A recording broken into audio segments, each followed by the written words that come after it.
കേശവ ഗോവിന്ദ മാധവ ഗോപാല കേശവ ജയ നന്ദ മുകുന്ദ നന്ദ ഗോവിന്ദ രാധേ ഗോപാല ജയ നന്ദ മുകുന്ദ നന്ദ ഗോവിന്ദ രാധേ ഗോപാല ഗോവിന്ദ മാധവ ഗോപാല കേശവ ഗോവിന്ദ മാധവ ഗോപാല കേശവ ഗിരിധാരി ഗിരിധാരി ഹേ രാധേ ഗോവിന്ദ ഗിരിധാരി ഗിരിധാരി ഹേ രാധേ ഗോവിന്ദ ഗിരിധാരി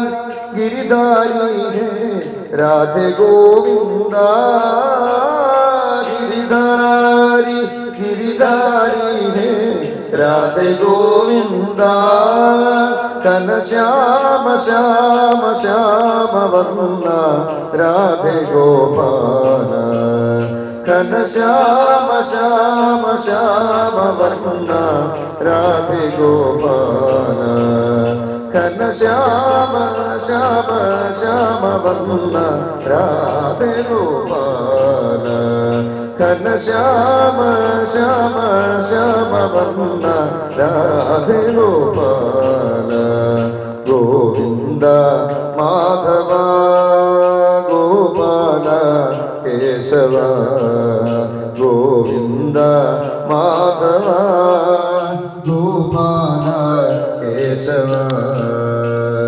മുരളീധര മധുസൂദന ഹേ രാധേ ഗോവിന്ദ മുരളീധര മധുസൂദന ഹേ രാധേ ഗോവിന്ദ ജയ രാമ രാമ രാമ ജയ രാധേ ഗോപാല ജയ രാമ രാമ രാമ ജയ രാധേ ഗോപാല ഗോവിന്ദ മാധവ ഗോപാല കേശവ ഗോവിന്ദ മാധവ ഗോപാല കേശവ ജയ നന്ദ മുകുന്ദ നന്ദ ഗോവിന്ദ രാധേ ഗോപാല ജയ നന്ദ മുകുന്ദ നന്ദ ഗോവിന്ദ രാധേ ഗോപാല ഗോവിന്ദ മാധവ ഗോപാല കേശവ ഗോവിന്ദ മാധവ ഗോപാല കേശവ ഗോപാല കേശവ സർവത്ര ഗോവിന്ദ നാമ സങ്കീർത്തനം ഗോവിന്ദ കോമളം കൂജയൻ വേണും ശ്യാമളോയം കുമാരക വേദവേദ്യം പരം ബ്രഹ്മ ഭാസതാം പുരതോ മമ ഗോവിന്ദനാമസങ്കീർത്തനം ഗോവിന്ദ ഗോവിന്ദ. ഭഗവാന്റെ ഗോകുലലീലയാണ് വർണ്ണിച്ചുകൊണ്ടിരിക്കുന്നത്. ഇനി ഭഗവാൻ ഗോകുലത്തിൽ നിന്ന് വൃന്ദാവനത്തിലേക്ക് താമസം മാറുകയാണ്. എന്താ പതിനുണ്ടായ സന്ദർഭം? ഗോപന്മാരുടെ കൂട്ടത്തിൽ കുറച്ചൊരു വൃദ്ധനായ ഒരു വൃദ്ധഗോപാലൻ, ഉപനന്ദൻ എന്നാണ് അയാളുടെ പേര്. അദ്ദേഹം പറഞ്ഞു, ഒരു മീറ്റിംഗ് കൂടിയിട്ടേ, അതെ നമ്മുടെ നാട്ടിൽ ചെറിയ പ്രശ്നങ്ങളൊക്കെ ഉണ്ട്, ഇതൊക്കെ ഈ സ്ഥലത്തിൻ്റെ കുഴപ്പമെന്നാണ് എനിക്ക് തോന്നുന്നത്. കാരണം ഇപ്പോഴത്തെ 2 വൃക്ഷങ്ങൾ വീണു, അതിനു മുമ്പ് കൊടുങ്കാറ്റ് വന്നു, തൃണാവർത്തൻ, പിന്നെ വണ്ടി പൊട്ടിത്തെറിച്ചു, ഒരു രാക്ഷസി വന്ന് വടവത്തി മരിച്ചില്ലേ, ഇതൊക്കെ ഈ സ്ഥലത്തിൻ്റെ പ്രശ്നമാണ്. അതുകൊണ്ട് നമുക്ക് ഈ സ്ഥലം ഒന്ന് മാറിയാലോ, നല്ല സ്ഥലത്തേക്ക് താമസം മാറിയാലോ. ഏതപ്പം നല്ല സ്ഥലമുള്ളത്? വൃന്ദാവനം. ഇവിടെ അടുത്ത് തന്നെയാണ് വൃന്ദാവനം എന്ന സ്ഥലം, ശുദ്ധമായ സ്ഥലമാണ്, നമുക്ക് അങ്ങോട്ട് താമസം മാറിയാൽ എന്താ എന്ന് അദ്ദേഹം ചോദിച്ചത് കേട്ടപ്പോൾ അവിടെ ഉള്ളവരൊക്കെ സമ്മതിച്ചു. എന്നാൽ പിന്നെ അങ്ങനെയാവാം എന്ന് കരുതി അത് സമ്മതിച്ച് ഗോപന്മാരെല്ലാവരും കൂടി താമസം മാറുകയാണ്. അല്ലെങ്കിലും വ്രജവാസികൾ എവിടെയും അധികകാലം താമസിക്കാറില്ല. വ്രജം എന്ന് പറഞ്ഞാൽ തന്നെ പരിവ്രജനം, ഇങ്ങനെ നടന്നുകൊണ്ടിരിക്കുന്നവരാണ്. അവർ വലിയ വീട് വെച്ച് താമസിക്കുന്ന ഏർപ്പാടൊന്നുമില്ല. അവരുടെ വീട് തന്നെ എടുത്തു കൊണ്ടുപോകാൻ പറ്റിയ വീടാണ്, കെട്ടി മറച്ചു വെച്ചിട്ടുള്ള വീടുകളാണ്. അവരതെല്ലാം കൂടി എടുത്തിട്ട് കാളവണ്ടിയിലെ യാത്ര വൃന്ദാവനത്തിലേക്ക്. കാളവണ്ടിയുടെ ചക്രം തിരിയണ ശബ്ദം, കാളകളുടെ ശബ്ദം, കഴുത്തിൽ കെട്ടിയ മണിയുടെ ശബ്ദം, കൃഷ്ണൻ്റെ കൊഞ്ചൽ, ബലരാമേട്ടൻ്റെ ചിരി, വേണുഗാനം യശോദയും രോഹിണിയും ഒക്കെ ചിരിപ്പിച്ചും കൊണ്ട് കൃഷ്ണനും രാമനും എല്ലാവരും കൂടി ഒരു യാത്ര. വൃന്ദാവനം ഗോവർദ്ധനം യമുനാ പുളിനാനി ച വീക്ഷ്യാസീതുത്തമാ പ്രീതി രാമമാധവയോർ നൃപ. ആ വൃന്ദാവനവും ഗോവർദ്ധനവും യമുനാ നദിയൊക്കെ കണ്ട് രാമനും മാധവനും സന്തോഷിച്ചു. കുറച്ച് മുമ്പേ വരേണ്ടതായിരുന്നു. ഗോവർദ്ധന പർവ്വതം, വൃന്ദാവന ഭൂമി, കളിക്കാൻ എത്രയോ സ്ഥലം, യമുനാ നദി, ഇതൊക്കെ കണ്ട് അവർ സന്തോഷിച്ചു. പലതരത്തിലുള്ള കളികൾ കളിക്കാൻ തുടങ്ങി. ആദ്യമൊക്കെ പശുവിനെ നോക്കണമെന്ന് പറഞ്ഞ് വാശി പിടിച്ചു. അവസാനം നന്ദഗോപർ സമ്മതിച്ചു, പശുവിനെ പറ്റില്ല, പകരം പശുക്കുട്ടിയെ നോക്കിക്കോളൂ. ഹരേ രാമ.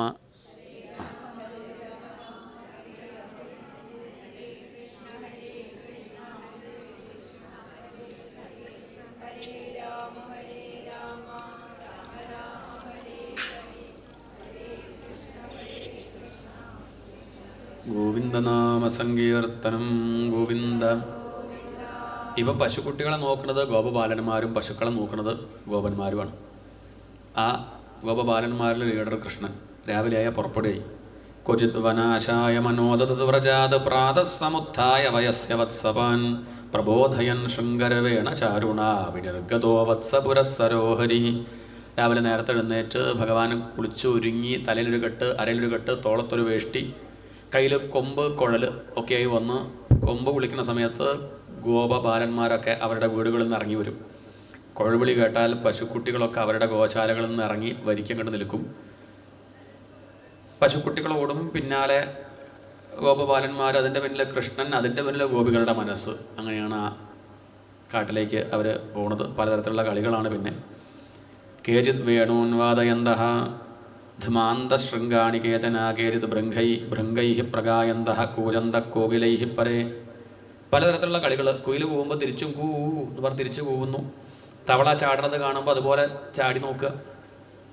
വൃക്ഷങ്ങളിൽ നിന്ന് കുരങ്ങന്മാർ അങ്ങോട്ടും ഇങ്ങോട്ടും ചാടുന്നത് കാണുമ്പോൾ അതുപോലെ ചാടും. കുരങ്ങന് സംശയം, ഞാനാണോ കുരങ്ങൻ, ഇയാളാണോ കുരങ്ങൻ. ഇടയ്ക്ക് അരയണ്ണൊക്കെ നീന്തുന്നത് പോലെ വെള്ളത്തിലിറങ്ങി അതുപോലെ നീന്തും. ആകാശത്ത് പക്ഷികൾ പറക്കുന്നത് കാണുമ്പോൾ അതിൻ്റെ നിഴൽ നോക്കി അതുപോലെ കൈവിടർത്തി വെച്ച് പറക്കുക. ഇങ്ങനെയൊക്കെയുള്ള പല കളികളും കളിച്ച് ആ ഗോപബാലന്മാർ കൃഷ്ണൻ്റെയും രാമൻ്റെയും കൂടെ അങ്ങനെ രസിച്ചു കഴിഞ്ഞു. ഇത് കണ്ട് ഇഷ്ടപ്പെടാത്തൊരസുരൻ, കംസം പറഞ്ഞയച്ചു പോകുന്നതാണ് അഘാസുരൻ. അഖെന്ന് പറഞ്ഞാൽ പാപം. ഉള്ളിൽ പാപവാസനുള്ളവർക്ക് മറ്റുള്ളവരുടെ സന്തോഷം സഹിക്കില്ല. അസൂയ അങ്ങോട്ട് വർദ്ധിച്ചു. കൃഷ്ണനെ അങ്ങോട്ട് വിഴുങ്ങി കൊണ്ടുപോയി കംസൻ്റെ മുന്നിൽ അങ്ങോട്ട് തുപ്പുക. ഈ ഒരു സങ്കല്പത്തിൽ അഘാസുരൻ വായ തുറന്നങ്ങനെ കിടക്കുകയാണ്. കൃഷ്ണനെ വിഴുങ്ങണമെന്ന് ആഗ്രഹം. നല്ല ആഗ്രഹമാണ്. നമുക്ക് ഉരുള വിഴുങ്ങണമെന്നേ ആഗ്രഹമുള്ളൂ. അതിന് വ്യത്യാസം. കൃഷ്ണനെ കത്താക്കണമെന്നൊരു മോഹമുണ്ടല്ലോ. വായ തുറന്നങ്ങനെ കിടക്കണു. അന്ന് ഒളിച്ച് കളിക്കുകയാണ്. കൃഷ്ണൻ എണ്ണുന്നു. കുട്ടികളൊക്കെ ഒളിക്കാനായിട്ട് സ്ഥലം നോക്കി പോവുകയാണ്. അവർ ഈ കാട്ടിൽ പുതുതായിട്ട് വന്നവരല്ലേ, അവർക്ക് അവർ കാട്ടിൻ്റെ കഥയൊന്നും നിശ്ചയില്ലല്ലോ. പാമ്പ് വായ തുറന്ന് കിടക്കുന്നത് കണ്ടപ്പോൾ അവർ പർവ്വത ഗുഹയാണെന്ന് കരുതി അകത്തേക്ക് ഇങ്ങനെ ഓരോരുത്തരായിട്ട് പ്രവേശിച്ചു. ഇനി പശുക്കുട്ടികളെ കണ്ടിട്ട് ഭഗവാൻ നമ്മളെ കണ്ടെത്തിയാലോ കരുതി പശുക്കുട്ടികളെയും ആ പാമ്പിൻ്റെ വായയ്ക്ക്. ഒരു കുട്ടി പറഞ്ഞു, ഇത് പാമ്പിൻ്റെ വായ പോലെ ഉണ്ട് കേട്ടോ. നിനക്ക് തോന്നുകടോ ഇത് ഇത്രയും വലിയ പാമ്പോ? അതതുപോലെ തോന്നാണ്, അത് പർവ്വത ഗുഹയാണെന്നൊക്കെ പറഞ്ഞു. ഇനിയിപ്പോൾ അഥവാ പാമ്പിൻ്റെ വായാണെങ്കിൽ എന്താ, നമ്മുടെ കൂടെ കൃഷ്ണനില്ലേ? അതാണ് അവരുടെ ബലം. ഈശ്വരൻ നമ്മോടൊത്തുള്ളപ്പോൾ ആശ്രയമറ്റവരാണോ നാം. ഈ ഒരു ഭാവമാണ്. നമുക്ക് പലരെയും വിശ്വാസമുണ്ട്, പക്ഷെ ഭഗവാന് വലിയ വിശ്വാസമൊന്നുമില്ല. ഒരു വണ്ടി കയറുമ്പോൾ ഡ്രൈവറോട് നമ്മൾ ലൈസൻസ് ഉണ്ടോ ചോദിക്കാറുണ്ടോ? ഉണ്ടോ? ബസ് കയറുമ്പോൾ ഡ്രൈവറെ പോയി കാണാറുണ്ടോ? ആളാരാധന നമുക്ക് ഇഷ്ടമല്ല. പൈലറ്റിനോട് ചോദിക്കാറുണ്ടോ ഫ്ലൈറ്റിൽ കയറുമ്പോൾ? അതൊക്കെ നമുക്ക് വിശ്വാസമാണ്, അതിനൊന്നും പ്രശ്നമില്ല. ഗുളിക വിശ്വാസമാണ്. ചിലരൊക്കെ ഷുഗറുള്ളവരൊക്കെ നല്ലോണം പായസമൊക്കെ കഴിക്കും. എന്നാലും അമ്മാവ ഷുഗറൊക്കെ നല്ലോണം ഇല്ല, താൻ വിളമ്പിക്കോളൂ, കീശയിൽ ഗുളികല്ലേ. ആ ചെറിയ ഗുളികയോട് പോലും വിശ്വാസമുണ്ട്. പക്ഷേ ഇവരുടെ കീശയിൽ കൃഷ്ണനാ, നമ്മുടെ കൂടെ കൃഷ്ണനല്ലേ. ഇനി പാമ്പന്യ ആയാലെന്താ എന്നും പറഞ്ഞ് അവർ ആ പാമ്പിൻ്റെ വായയ്ക്ക് അങ്ങോട്ട് പ്രവേശിക്കുന്നു. ഭഗവാൻ എണ്ണൽ കഴിഞ്ഞ് നോക്കുമ്പോൾ കുട്ടികളൊന്നും കാണുന്നില്ല, പശുക്കുട്ടികളും കാണുന്നില്ല. സംഗതി മനസ്സിലാക്കിയ അഘാസുരൻ്റെ വായല മനസ്സിലാക്കിയ ഭഗവാൻ തൻ്റെ വേഷ്ടിയെടുത്ത് അരയിലങ്ങോട്ട് കെട്ടി ഓടിപ്പോയി ഒരൊറ്റ ചാട്ടം പാമ്പിൻ്റെ വായയ്ക്ക്. വായ അങ്ങോട്ട് അടച്ചു. പിന്നെ അവിടുന്ന് ഒരു ത്രിവിക്രമാവതാരം. ഭഗവാന്റെ ശരീരം അങ്ങോട്ട് വലുതാവാൻ തുടങ്ങി. ബ്രഹ്മരന്ധ്രം ഭേദിച്ച് മുക്തി കിട്ടുക സ്വതവേ യോഗീശ്വരന്മാർക്ക്. അതുപോലൊരു മുക്തി ആർക്ക് കൊടുത്തു? അഘാസുരന് കൊടുത്തു. കാരണം തന്നെ കത്താക്കിയില്ലേ. പാമ്പിൻ്റെ തല പൊട്ടിത്തെറിച്ചു. ആ അഘാസുരന് മുക്തി കൊടുത്തു. ഇത് കുട്ടികൾക്ക് വലിയ അത്ഭുതമായി. അവരെ വീട്ടിൽ പോയിട്ട് പറഞ്ഞു, ഇന്ന് കൃഷ്ണൻ വലിയൊരു പാമ്പിനെ അങ്ങോട്ട് നേരെയാക്കി എന്ന് പറഞ്ഞപ്പം ആ അച്ഛനമ്മമാരൊക്കെ വന്ന് നോക്കിയ സമയത്ത് ഒരു കൊല്ലക്കാലം പഴക്കമുള്ള പാമ്പിനെയാണ് കണ്ടത്. 5-ാം വയസ്സിൽ നടന്ന കാര്യം കുട്ടികൾ വീട്ടിൽ വന്ന് പറഞ്ഞത് പരീക്ഷത്തെ 6-ാം വയസ്സിലാണ്. അപ്പോൾ ഒരു കൊല്ലക്കാലം അവരെവിടെയായിരുന്നു? അവർ ബ്രഹ്മലോകത്തായിരുന്നു. അതെന്തുണ്ടായി? അതാണ് ബ്രഹ്മമോഹനം. അങ്ങനെയാണ് വത്സസ്തയം അല്ലെങ്കിൽ ബ്രഹ്മമോഹനം എന്ന ലീല വർണ്ണിക്കുകയാണ്. ഭഗവാൻ ഒരിക്കൽ കുട്ടികളോട് പറഞ്ഞു, നാളെ മുതൽ നിങ്ങളൊരു കാര്യം ചെയ്യൂ, ഉച്ചയ്ക്ക് ഊണ് കൊണ്ടുവന്നോളൂ, നമുക്ക് ഒരുമിച്ച് കഴിക്കാം. ഊണ് കഴിക്കാമെന്ന് പറഞ്ഞ് നിങ്ങൾ പിന്നെ വീട്ടിലേക്ക് പോയാൽ പിന്നെ ഉച്ചയ്ക്ക് ശേഷം കാണുന്നില്ല. സപ്താഹം പോലെ തന്നെ ഉച്ചയ്ക്ക് ശേഷം കുറച്ച് പേര് കുറയും. നമുക്കതുകൊണ്ടൊരു കാര്യം ചെയ്യാം, ഇനി സമയം വെറുതെ കളയണ്ട, നിങ്ങൾ ഊണങ്ങോട്ട് കൊണ്ടുവന്ന് നമുക്ക് എന്ത് ചെയ്യാം, പൊതിഞ്ഞ് കൊണ്ടുവന്ന് ഇവിടുന്ന് ഒരുമിച്ച് കഴിക്കാമല്ലോ. സഹനാവവതവും ഐക്യം ഉണ്ടാവുക എങ്ങനെയാണെന്ന് ചോദിച്ചാൽ ഒരുമിച്ച് ഭക്ഷണം കഴിക്കുമ്പോഴാണ്. എന്താണ്? ബന്ധം വേണമെന്ന് ആഗ്രഹം ഉണ്ടെങ്കിൽ ഒന്ന് ഒരുമിച്ച് ചായ കുടിച്ചാൽ മതി, നമുക്ക് ഒരുമിച്ച് ചായ കുടിച്ച് സംസാരിക്കാം, അല്ലെങ്കിൽ ഊണ് കഴിച്ചുകൊണ്ട്. അങ്ങനെ ഒരുമിച്ച് കഴിക്കുമ്പോഴാണ് ബന്ധം. ഒരു വീട്ടിലാണ് പറഞ്ഞിട്ട് ഒരുമിച്ച് കഴിക്കണില്ല. അങ്ങനെ ആകുമ്പോഴാണ് ബന്ധം ദൃഢമാവുക. അതുകൊണ്ട് ഇവരൊക്കെ ആയിട്ടൊരു ബന്ധം വേണം, സൗഹൃദം വേണം എന്നും ഈ ഒരു ബന്ധം ഉണ്ടാവണം എന്നുള്ള സങ്കല്പം. ഒരുമിച്ച് കഴിക്കാൻ അത് പ്രേരിപ്പിക്കുകയാണ്. നിങ്ങൾ കൊണ്ടുവരുമെന്ന് പറഞ്ഞു. അവർക്കൊക്കെ വലിയ സന്തോഷമായി. അവരൊക്കെ പലതരത്തിലുള്ള പലഹാരങ്ങൾ വീട്ടിൽ നിന്ന് ഉണ്ടാക്കി കൊണ്ടുവരും. തൈര് സാദ് അല്ലെങ്കിൽ സാമ്പാർ സാദം. ചില വീട്ടിൽ ഓരോരുത്തർ ഓരോ പരിഷ്കാരവും ഓരോ സമ്പ്രദായവും അങ്ങനെ അവരൊക്കെ ഉണ്ടാക്കി കൊണ്ടുവരും. ചിലർ ഇല വാട്ടി പൊതിഞ്ഞ് അങ്ങനെ കൊണ്ടുവരും, ചിലർ ചമതയുടെ ഇലയിൽ കൊണ്ടുവരും, ചിലർ കാസറോളിൽ ചൂടാറരുത് ആ മട്ടിലുള്ള ആളുകളുണ്ട്. അങ്ങനെ അവരൊക്കെ പലതരത്തിലുള്ള ഉപ്പേരി, മെഴുക്ക് വരട്ടി, ചീരയുടെ ഉപ്പേരി, അങ്ങനെ പലതരത്തിൽ അങ്ങനെ അതൊക്കെ കൊണ്ടുവരും. ഉച്ചയായി കഴിഞ്ഞാൽ ഭഗവാൻ ഇതൊക്കെ തുറന്നു നോക്കും. അങ്ങനെ എല്ലാവർക്കും ഒരുപോലെ വീതിക്കും, എന്നിട്ട് നടുക്കിരിക്കും. എന്നാൽ പിന്നെ കുട്ടികൾക്ക് പരാതിയില്ല, എല്ലാവരും തുല്യ ദൂരത്താണ്. ഞങ്ങളുടെ അടുത്താണ് കൃഷ്ണൻ, എൻ്റെ അടുത്താണ് കൃഷ്ണൻ, എല്ലാവരുടെ അടുത്താണ്, നടുക്ക് തന്നെയാണല്ലോ. കൃഷ്ണൻ നടുക്കിരിക്കുന്നു, കുട്ടികൾ ചുറ്റുരിക്കുന്നു. കൃഷ്ണൻ്റെ മഞ്ഞപ്പട്ട്, തോളുള്ള വേഷ്ടി, മഞ്ഞക്കുറി, ഇതെല്ലാം കണ്ടു കഴിഞ്ഞ് നടുക്കൊരു മഞ്ഞ കൃഷ്ണൻ, ചുറ്റും കുട്ടികൾ. മുകളിൽ നിന്ന് ബ്രഹ്മാവ് നോക്കിയപ്പോൾ താമര വിടർത്തി വെച്ചതുപോലെ നടുക്കുള്ള ആ മഞ്ഞ, അതാണെന്ത്? കർണിക, അതാണ് കൃഷ്ണൻ. ചുറ്റുമുള്ള ദളങ്ങൾ അത് കുട്ടികൾ. യഥാംഭോരുഹ കർണികായ, ഒരു താമര വിടർത്തി വെച്ചതുപോലെ ആർക്ക് തോന്നി? ബ്രഹ്മാവിന് തോന്നി. ബ്രഹ്മാവ് നല്ലോണം കൂടെ ശ്രദ്ധിച്ചു. ആ ഭഗവാന്റെ വനഭോജനം കണ്ടു. ബിഭ്രതവേണും ജഠരപടയോ ശൃംഗവേത്രേ ച കക്ഷേ വാമേ പാണോ മസൃണകബളം തദ്ഫലാന്യങ്കുലീഷു തിഷ്ഠൻ മധ്യേ സുപരി സുഹൃദോ ഹാസയന്നർമ്മഭിസ്വൈഃ സ്വർഗേ ലോകേ മിഷതി ബുഭുജേ യജ്ഞഭുക് ബാലകേളി. യജ്ഞഭുക് ഭഗവാന്റെ പേരാണത്. യജ്ഞകൃതി യജ്ഞഭുക് യജ്ഞസാധന യജ്ഞാന്തകൃതി യജ്ഞഗുഹ്യം അന്നമന്നാഥ ഏവച. സാക്ഷാൽ യജ്ഞസ്വരൂപൻ്റെ കുട്ടിക്കളി കണ്ടു. മഹാവിഷ്ണു അങ്ങനെ കുട്ടിക്കളിയൊന്നുമില്ല. പക്ഷെ കൃഷ്ണൻ അങ്ങനെയല്ല. രണ്ടും ഒരാളെ പറഞ്ഞിട്ട് കാര്യമില്ല, ഭാവത്തിന് വ്യത്യാസമുണ്ട്. ബ്രഹ്മദേവൻ അത്ഭുതം, ഇത് വിഷ്ണു തന്നെയല്ലേ?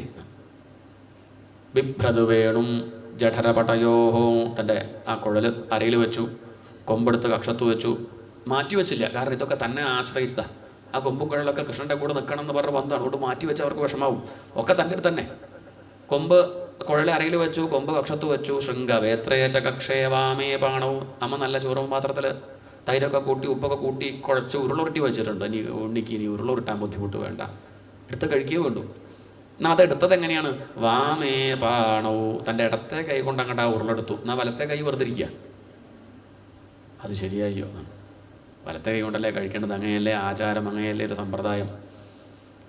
അങ്ങനെ വാശി പിടിക്കരുത്. ഇതാരാണ്? ഇതൊരു ഇടയൻ്റെ മകനായിട്ടാണ് ആര് വരുന്നത്? അപ്പോൾ ആ കുട്ടികളുടെ ആകുമ്പോൾ കുട്ടികളി വേണ്ടേ? കുട്ടികൾ അധികം നോക്കിക്കഴിഞ്ഞാൽ മനസ്സിലാവും. പ്രസാദം കൊടുക്കുമ്പോൾ നമുക്ക് മനസ്സിലാവും. കുട്ടികൾ എപ്പോഴും ആദ്യം വാങ്ങുക ഇടത്തെ കൈ കൊണ്ടായിരിക്കും. പിന്നെ അമ്മ വലത്തെ കൈ, അതൊക്കെ വീട്ടിൽ പോയി പഠിപ്പിച്ചാൽ മതി, ഇവിടുന്ന് പഠിപ്പിക്കാൻ നിൽക്കണം. ആ കുട്ടികളാകുമ്പോൾ അങ്ങനെയാണ്, അത് അവരുടെ രീതി അങ്ങനെയാണ്. ആദ്യം അങ്ങനെ, പിന്നെ നമ്മൾ പറഞ്ഞു കൊടുക്കണം, അല്ല ഇടത്തെ കൈയല്ല വലത്തെ കൈ കൊണ്ട് വാങ്ങുമെന്നൊക്കെ. ഇതേപോലെ കൃഷ്ണൻ കുട്ടിയല്ലേ ഇതിപ്പം. ബ്രഹ്മാവിനത് അത് മനസ്സിലാവണില്ല. കുട്ടിയാണെച്ചാൽ കുട്ടി, അതിൽ പെർഫെക്ഷൻ വേണ്ടേ? ഇവിടെ ഇപ്പം കൃഷ്ണൻ ബ്രാഹ്മണനായിട്ട് അവതരിച്ച് വെച്ചാൽ എങ്ങനെ കഴിക്കുള്ളൂ? ബുർഭസ്വരവും അമൃതമസി, അങ്ങനെ അത് പ്രതീക്ഷിക്കരുത്. ഇതിപ്പോൾ അങ്ങനെയല്ല. എവിടെത്തിയോ അതിൻ്റെ അങ്ങേയറ്റം. അതാണ് ഭഗവാന്റെ ഒരു രീതി. ഇവിടെ തൻ്റെ കൂടെയുള്ള ആ ഇടയപ്പിള്ളേർക്ക് തന്നോട് ഇഷ്ടം തോന്നണം വെച്ചാൽ താൻ വിട്ടു മാറിക്കഴിച്ചാൽ ഇഷ്ടാവുമോ?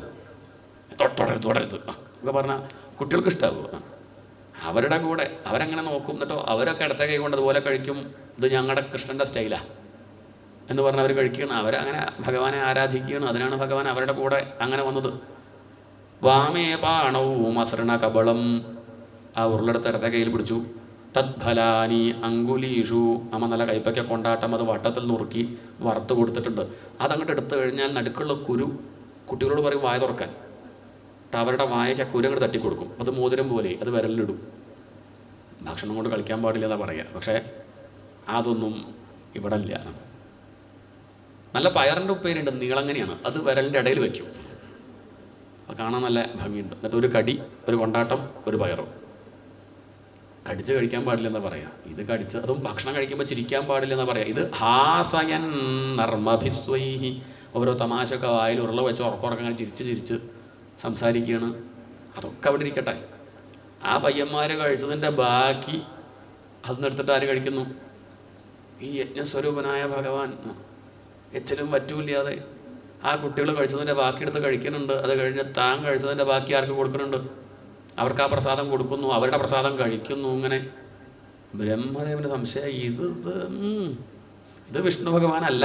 കാരണം അദ്ദേഹത്തിനാണെന്ന് വെച്ചാൽ എന്തൊരു ശുദ്ധ ബ്രാഹ്മണർ അനവധി കാലത്തെ ദീക്ഷ ഒക്കെ ആയിട്ട് അങ്ങനെ സ്വാഹ എന്ന് പറഞ്ഞാലും ഭഗവാൻ പറയും, അഗ്നിദേവ പോയി ശുദ്ധാക്കിയിട്ടേക്ക് തന്നാൽ മതി. ഭഗവാനായിട്ട് വരില്ല, അത് അഗ്നിയിലിട്ട് ശുദ്ധാക്കിയിട്ട് ആരും കഴിക്കുള്ളൂ. അങ്ങനെയുള്ള ഈ ഭഗവാൻ ഈ കുട്ടികളുടെ കൂടെ എച്ചിലും വറ്റൂല്ലാതെ ഹാസയൻ നർമ്മഭിസ്വൈഹി സ്വർഗേ ലോകേ മിഷതി ബുഭുജേ.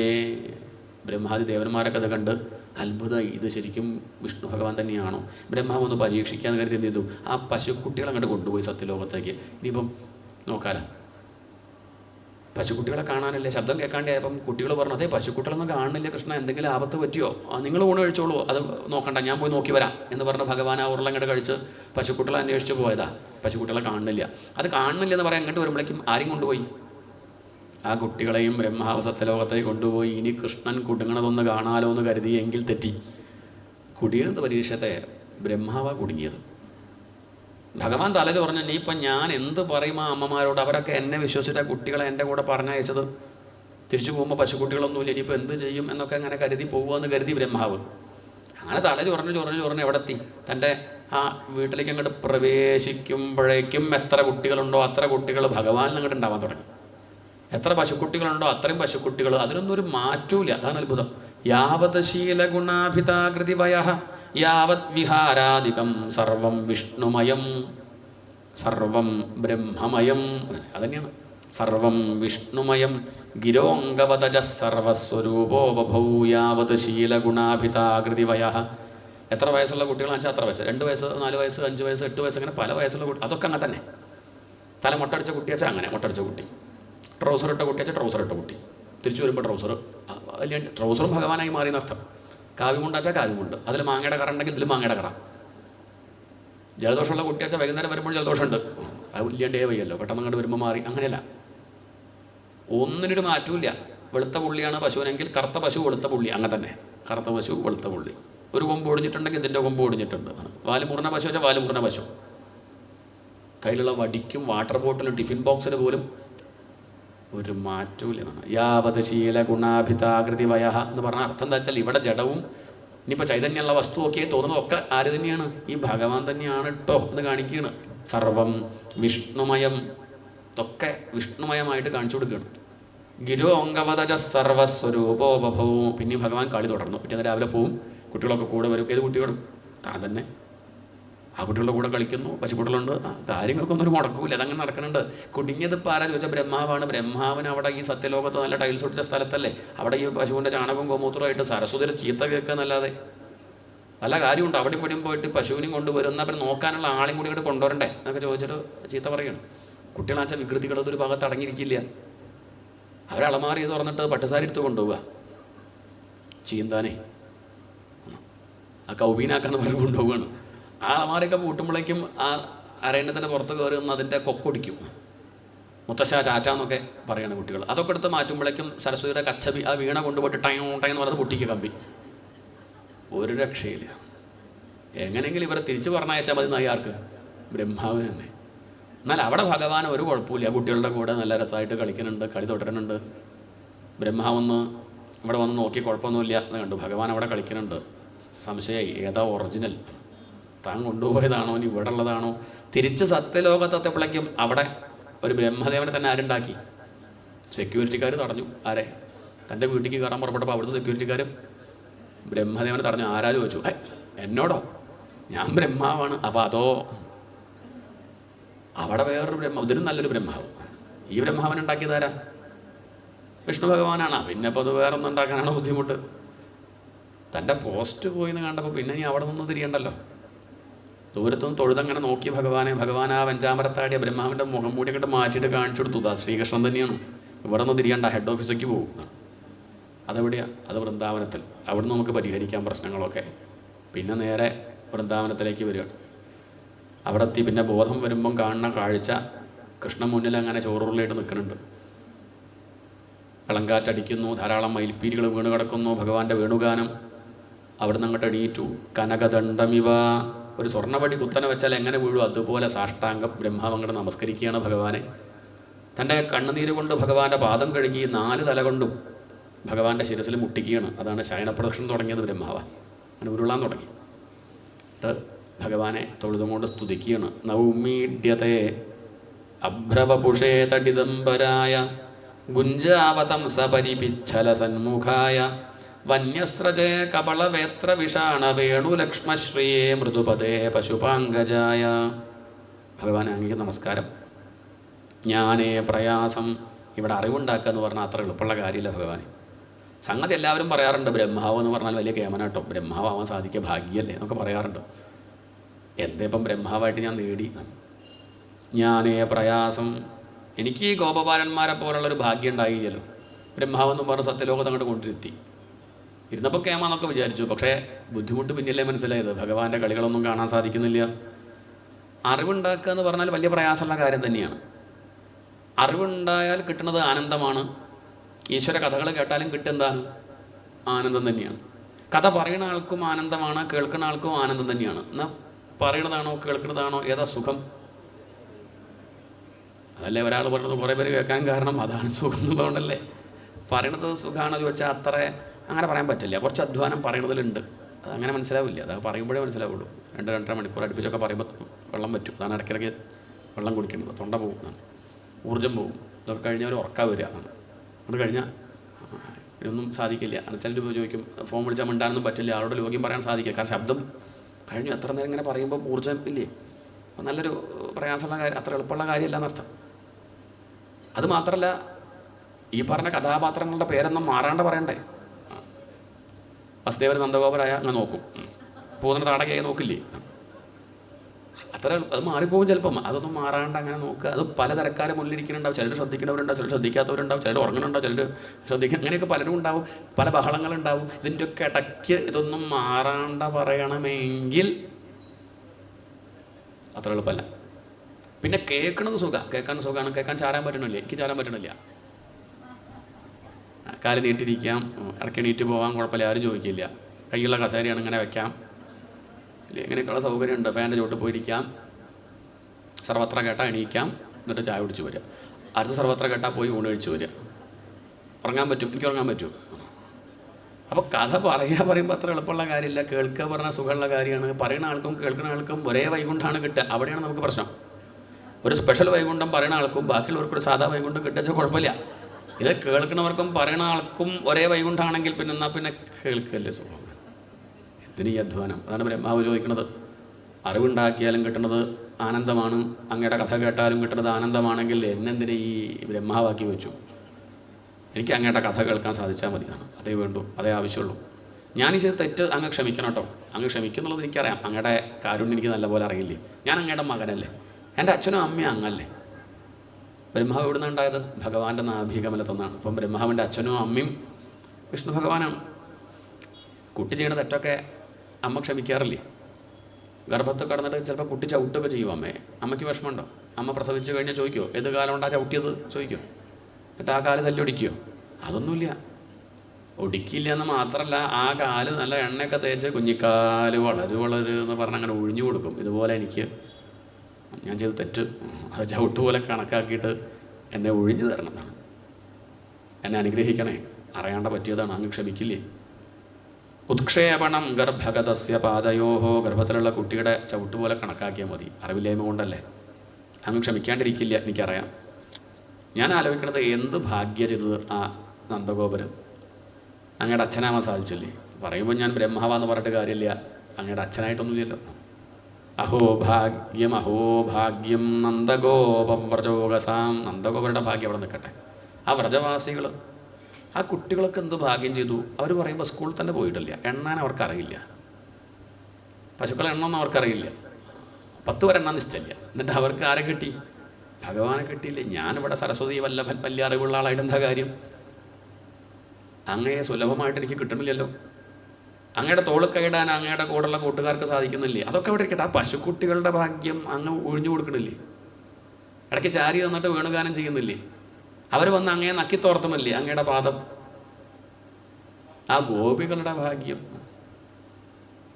അഹോഭാഗ്യം നന്ദഗോപവ്രജൗകസാം യന്മിത്രം പരമാനന്ദം പൂർണ്ണം ബ്രഹ്മ സനാതനം. ഈ സനാതനമായ ഈ പൂർണ്ണ ബ്രഹ്മത്തെ ഇങ്ങനെ തൊടാനും കെട്ടിപ്പിടിക്കാനും ഉമ്മ വയ്ക്കാനൊക്കെ അവർക്ക് സാധിക്കുന്നുണ്ടല്ലോ. അവരൊക്കെ ഭാഗ്യവാന്മാരാ. ആ ഒരു ഭാഗ്യം എനിക്കില്ലല്ലോ. എന്നാൽ ബ്രഹ്മാവ് ഒരു കാര്യം ചെയ്യുക, അങ്ങ് ഒരു കൊല്ലക്കാലം ഇവിടെ അച്ഛനായിട്ട് നിന്നോളൂ, ഞാൻ നന്ദഗോപരാക്കാങ്ങായി. വേണോ? വേണ്ട. എന്താ വേണ്ടാത്തു? അത്രയ്ക്ക് പുണ്യം എനിക്കില്ല. ബോധ്യമുണ്ടേ. എന്നാൽ യശോദയാക്കണോ? അത്രയ്ക്ക് പുണ്യം എനിക്കില്ല. എന്നാൽ ഗോപികളൊരു ഗോപിയാക്കണോ? എന്നാൽ കൂടെ രാസക്രീഡയ്ക്കൊക്കെ പങ്കെടുക്കാം. വേണ്ട, അത്രയ്ക്ക് പുണ്യമില്ല. പിന്നെ എന്താ അങ്ങേക്ക് വേണ്ടു? കൂട്ടുകാരൊരു കൂട്ടുകാരനാക്കണോ? വേണ്ട. എന്നാൽ എന്താ വേണ്ടു പറയൂ.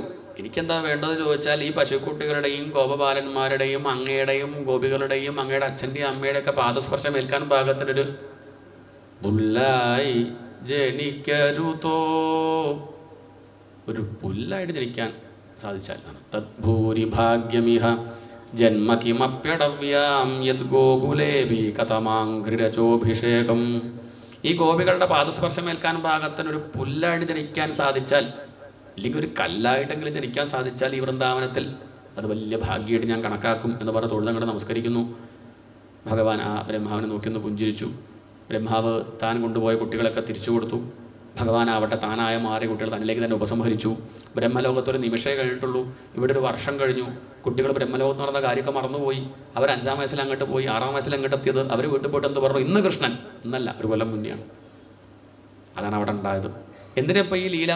തന്മാതൃഗണാം ചകസ്യച. ആ ഗോപികമാർക്കും ബ്രഹ്മാവിനും വേണ്ടിയിട്ടാണ് ഈ ലീല. ഗോപികമാർക്ക് വലിയൊരു മോഹം ഉണ്ടായിരുന്നു, കൃഷ്ണനെ ഒന്ന് ലാളിക്കണം. ആ യശോദ കുളിപ്പിക്കുന്ന സമയത്ത്, പൊട്ടുകുത്തുന്ന സമയത്ത്, പട്ട് ചാർത്തുന്ന സമയത്ത് അവരിങ്ങനെ നോക്കി നിൽക്കും. ഒരു ദിവസമെങ്കിലും, എന്നൊന്നും വേണ്ട, ഒരു ദിവസം ഇതുപോലെ ഒന്ന് കിട്ടിയിരുന്നെങ്കിൽ കൃഷ്ണനെ. പക്ഷേ ആ അമ്മയുടെ ഉത്സാഹം കാണുമ്പോൾ ഒരു ദിവസം ഞാനാവാന്ന് പറയാൻ തോന്നുന്നില്ല. യശോദ അവരെ ഡേറ്റ് ഉത്സാഹിച്ച് അങ്ങനെ ചെയ്യുമ്പോൾ എങ്ങനെയപ്പോൾ അവളോട് പറയുക എന്നാണ്. ഇത് ഭഗവാൻ മനസ്സിലാക്കി. ഭഗവാൻ ഒന്ന് പുഞ്ചിരിച്ചു. ഒരു ദിവസം ആക്കണ്ട, 365 ദിവസം അവസരം തരാം. ഇപ്പം അവരുടെയൊക്കെ ഉണ്ണിയായിട്ട് പോയതാരാ? അതുകൊണ്ട് തന്നെയാണ് അവർക്കൊക്കെ പിന്നെയും കുട്ടികളൊക്കെ ഉണ്ടെങ്കിലും കൃഷ്ണനായി മാറിയ കുട്ടിയോട് അധികം സ്നേഹം. പശുക്കൾക്കും അങ്ങനെ തന്നെ. പിന്നെയും കുറേ പ്രസവിച്ചെങ്കിലും കൃഷ്ണനായിട്ട് മാറി ആ പശുക്കുട്ടിക്ക് വീണ്ടും വീണ്ടും പാല് കൊടുക്കുക, അതിനോടൊരു സ്നേഹം. അല്ലെങ്കിലും എല്ലാവർക്കും ഏറ്റവും ഇഷ്ടം കൃഷ്ണനോടല്ലേ, അവനവനോടല്ലേ? അത് തന്നെയാണ് കൃഷ്ണൻ. എല്ലാവരുടെ ഉള്ളിലുള്ള ആ ചൈതന്യമാണ് കൃഷ്ണൻ. എല്ലാവർക്കും ഏറ്റവും ഇഷ്ടം തന്നോട് തന്നെയാണ്. ഈ ജഡമായ ശരീരത്തിനോടല്ല, ആത്മാവിനോടാണ്. അതാണ് കാണിച്ചിരുന്നത്. അത് മാത്രമല്ല, ബ്രഹ്മാവിന് ഈ ലീല കാണുന്നൊരു മോഹം. തന്മാതൃഗണാം ച കസ്യ ച കസ്യ. കഹ എന്ന് പറഞ്ഞ ബ്രഹ്മാവിനെ അനുഗ്രഹിക്കാൻ വേണ്ടി ഈ ലീല. അതാണ് ബ്രഹ്മമോഹനം എന്ന ലീല വർണ്ണിച്ചു. അതിനുശേഷം ഓരോരോ ദേവന്മാരായിട്ട് ഭഗവാൻ അങ്ങനെ ജയിക്കുകയാണ്. പിന്നെ കാളിയ നർത്തനം, ഇതാണ് പ്രധാനമായിട്ടുള്ള ഭാഗം. ഒരിക്കലും ഭഗവാൻ കുട്ടികളെ കൊണ്ട് അവരെ കൊണ്ടുപോകാൻ കരുതി. കാരണം കുറച്ച് പ്രയാസമുള്ള കാര്യമല്ലേ. അതുകൊണ്ട് ഒറ്റയ്ക്ക് പോകാമെന്ന് കരുതി. ഏട്ടനെ പോലും കൂട്ടിയില്ല. ഏട്ടൻ എന്തേ കൂട്ടാത്തത്? ഏട്ടനെ കൂട്ടാത്തത് എന്താ ചോദിച്ചാൽ, ഏട്ടൻ ആരാ? ഏട്ടൻ അനന്തനാണ്. ഇനിയിപ്പോൾ അവിടെ എത്തിയിട്ട് ഇനി ഇത് എൻ്റെ പാർട്ടി എന്ന് പറഞ്ഞാലോ, കൃഷ്ണ വേണ്ട, കൃഷ്ണ കാളിയൊന്നും ചെയ്യണ്ട എന്തൊക്കെ പറഞ്ഞാലും. അപ്പം അതുകൊണ്ട് ഇതിൽ ഏട്ടനെ കൂട്ടാണ്ടിരിക്കാൻ നല്ലത് തോന്നി. അഘാസുരനെ കൊല്ലാൻ പോകുമ്പോഴും ആരെ കൂട്ടിയില്ല, അതും പെരുമ്പാമ്പാണ്. ഏട്ടനെ അല്പം സമ്മതിക്കില്ല. ഏട്ടനാച്ചാൽ പറഞ്ഞാൽ പിന്നെ കേൾക്കാണ്ടിരിക്കാനും പറ്റില്ല. അതുകൊണ്ട് ഏട്ടനെ കൂട്ടാണ്ടിരിക്കാൻ നല്ലതെന്ന് കരുതിയിട്ട് ഓമന കുട്ടൻ ഗോവിന്ദൻ ബലരാമനെ കൂടെ കൂട്ടാണ്ട പുറപ്പെട്ടു കാളിന്തിക്ക്. അവിടെ അടുത്ത് തന്നെ ഒരു മരമുണ്ട്, കാളിന്തിയുടെ അടുത്ത് കദംബ മരം. ആ കദംബ മരത്തിൻ്റെ മുകളിലേക്ക് അങ്ങോട്ട് ചാടിക്കയറി തൻ്റെ ഉത്തരിയെടുത്ത് അരയിൽ കെട്ടി ഭഗവാൻ അങ്ങോട്ട് എടുത്ത് ചാടി. കൃഷ്ണകദംബമതിരുഹ്യ തതോതി തുംഗമാസ്ഫോട്യ ഗാഠരശനോ ന്യപതദ്വിഷോദയേ.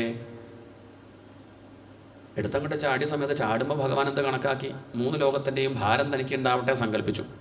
ഭുവനത്രയഭാരഭൃതോ ഭവതോ ഗുരുഭാരവികമ്പി വിജൃംഭിജല. ചാടിയത് കൃഷ്ണനാണെങ്കിലും കാളീന് തോന്നുന്നത് നരസിംഹം ചാടിയെന്നാ.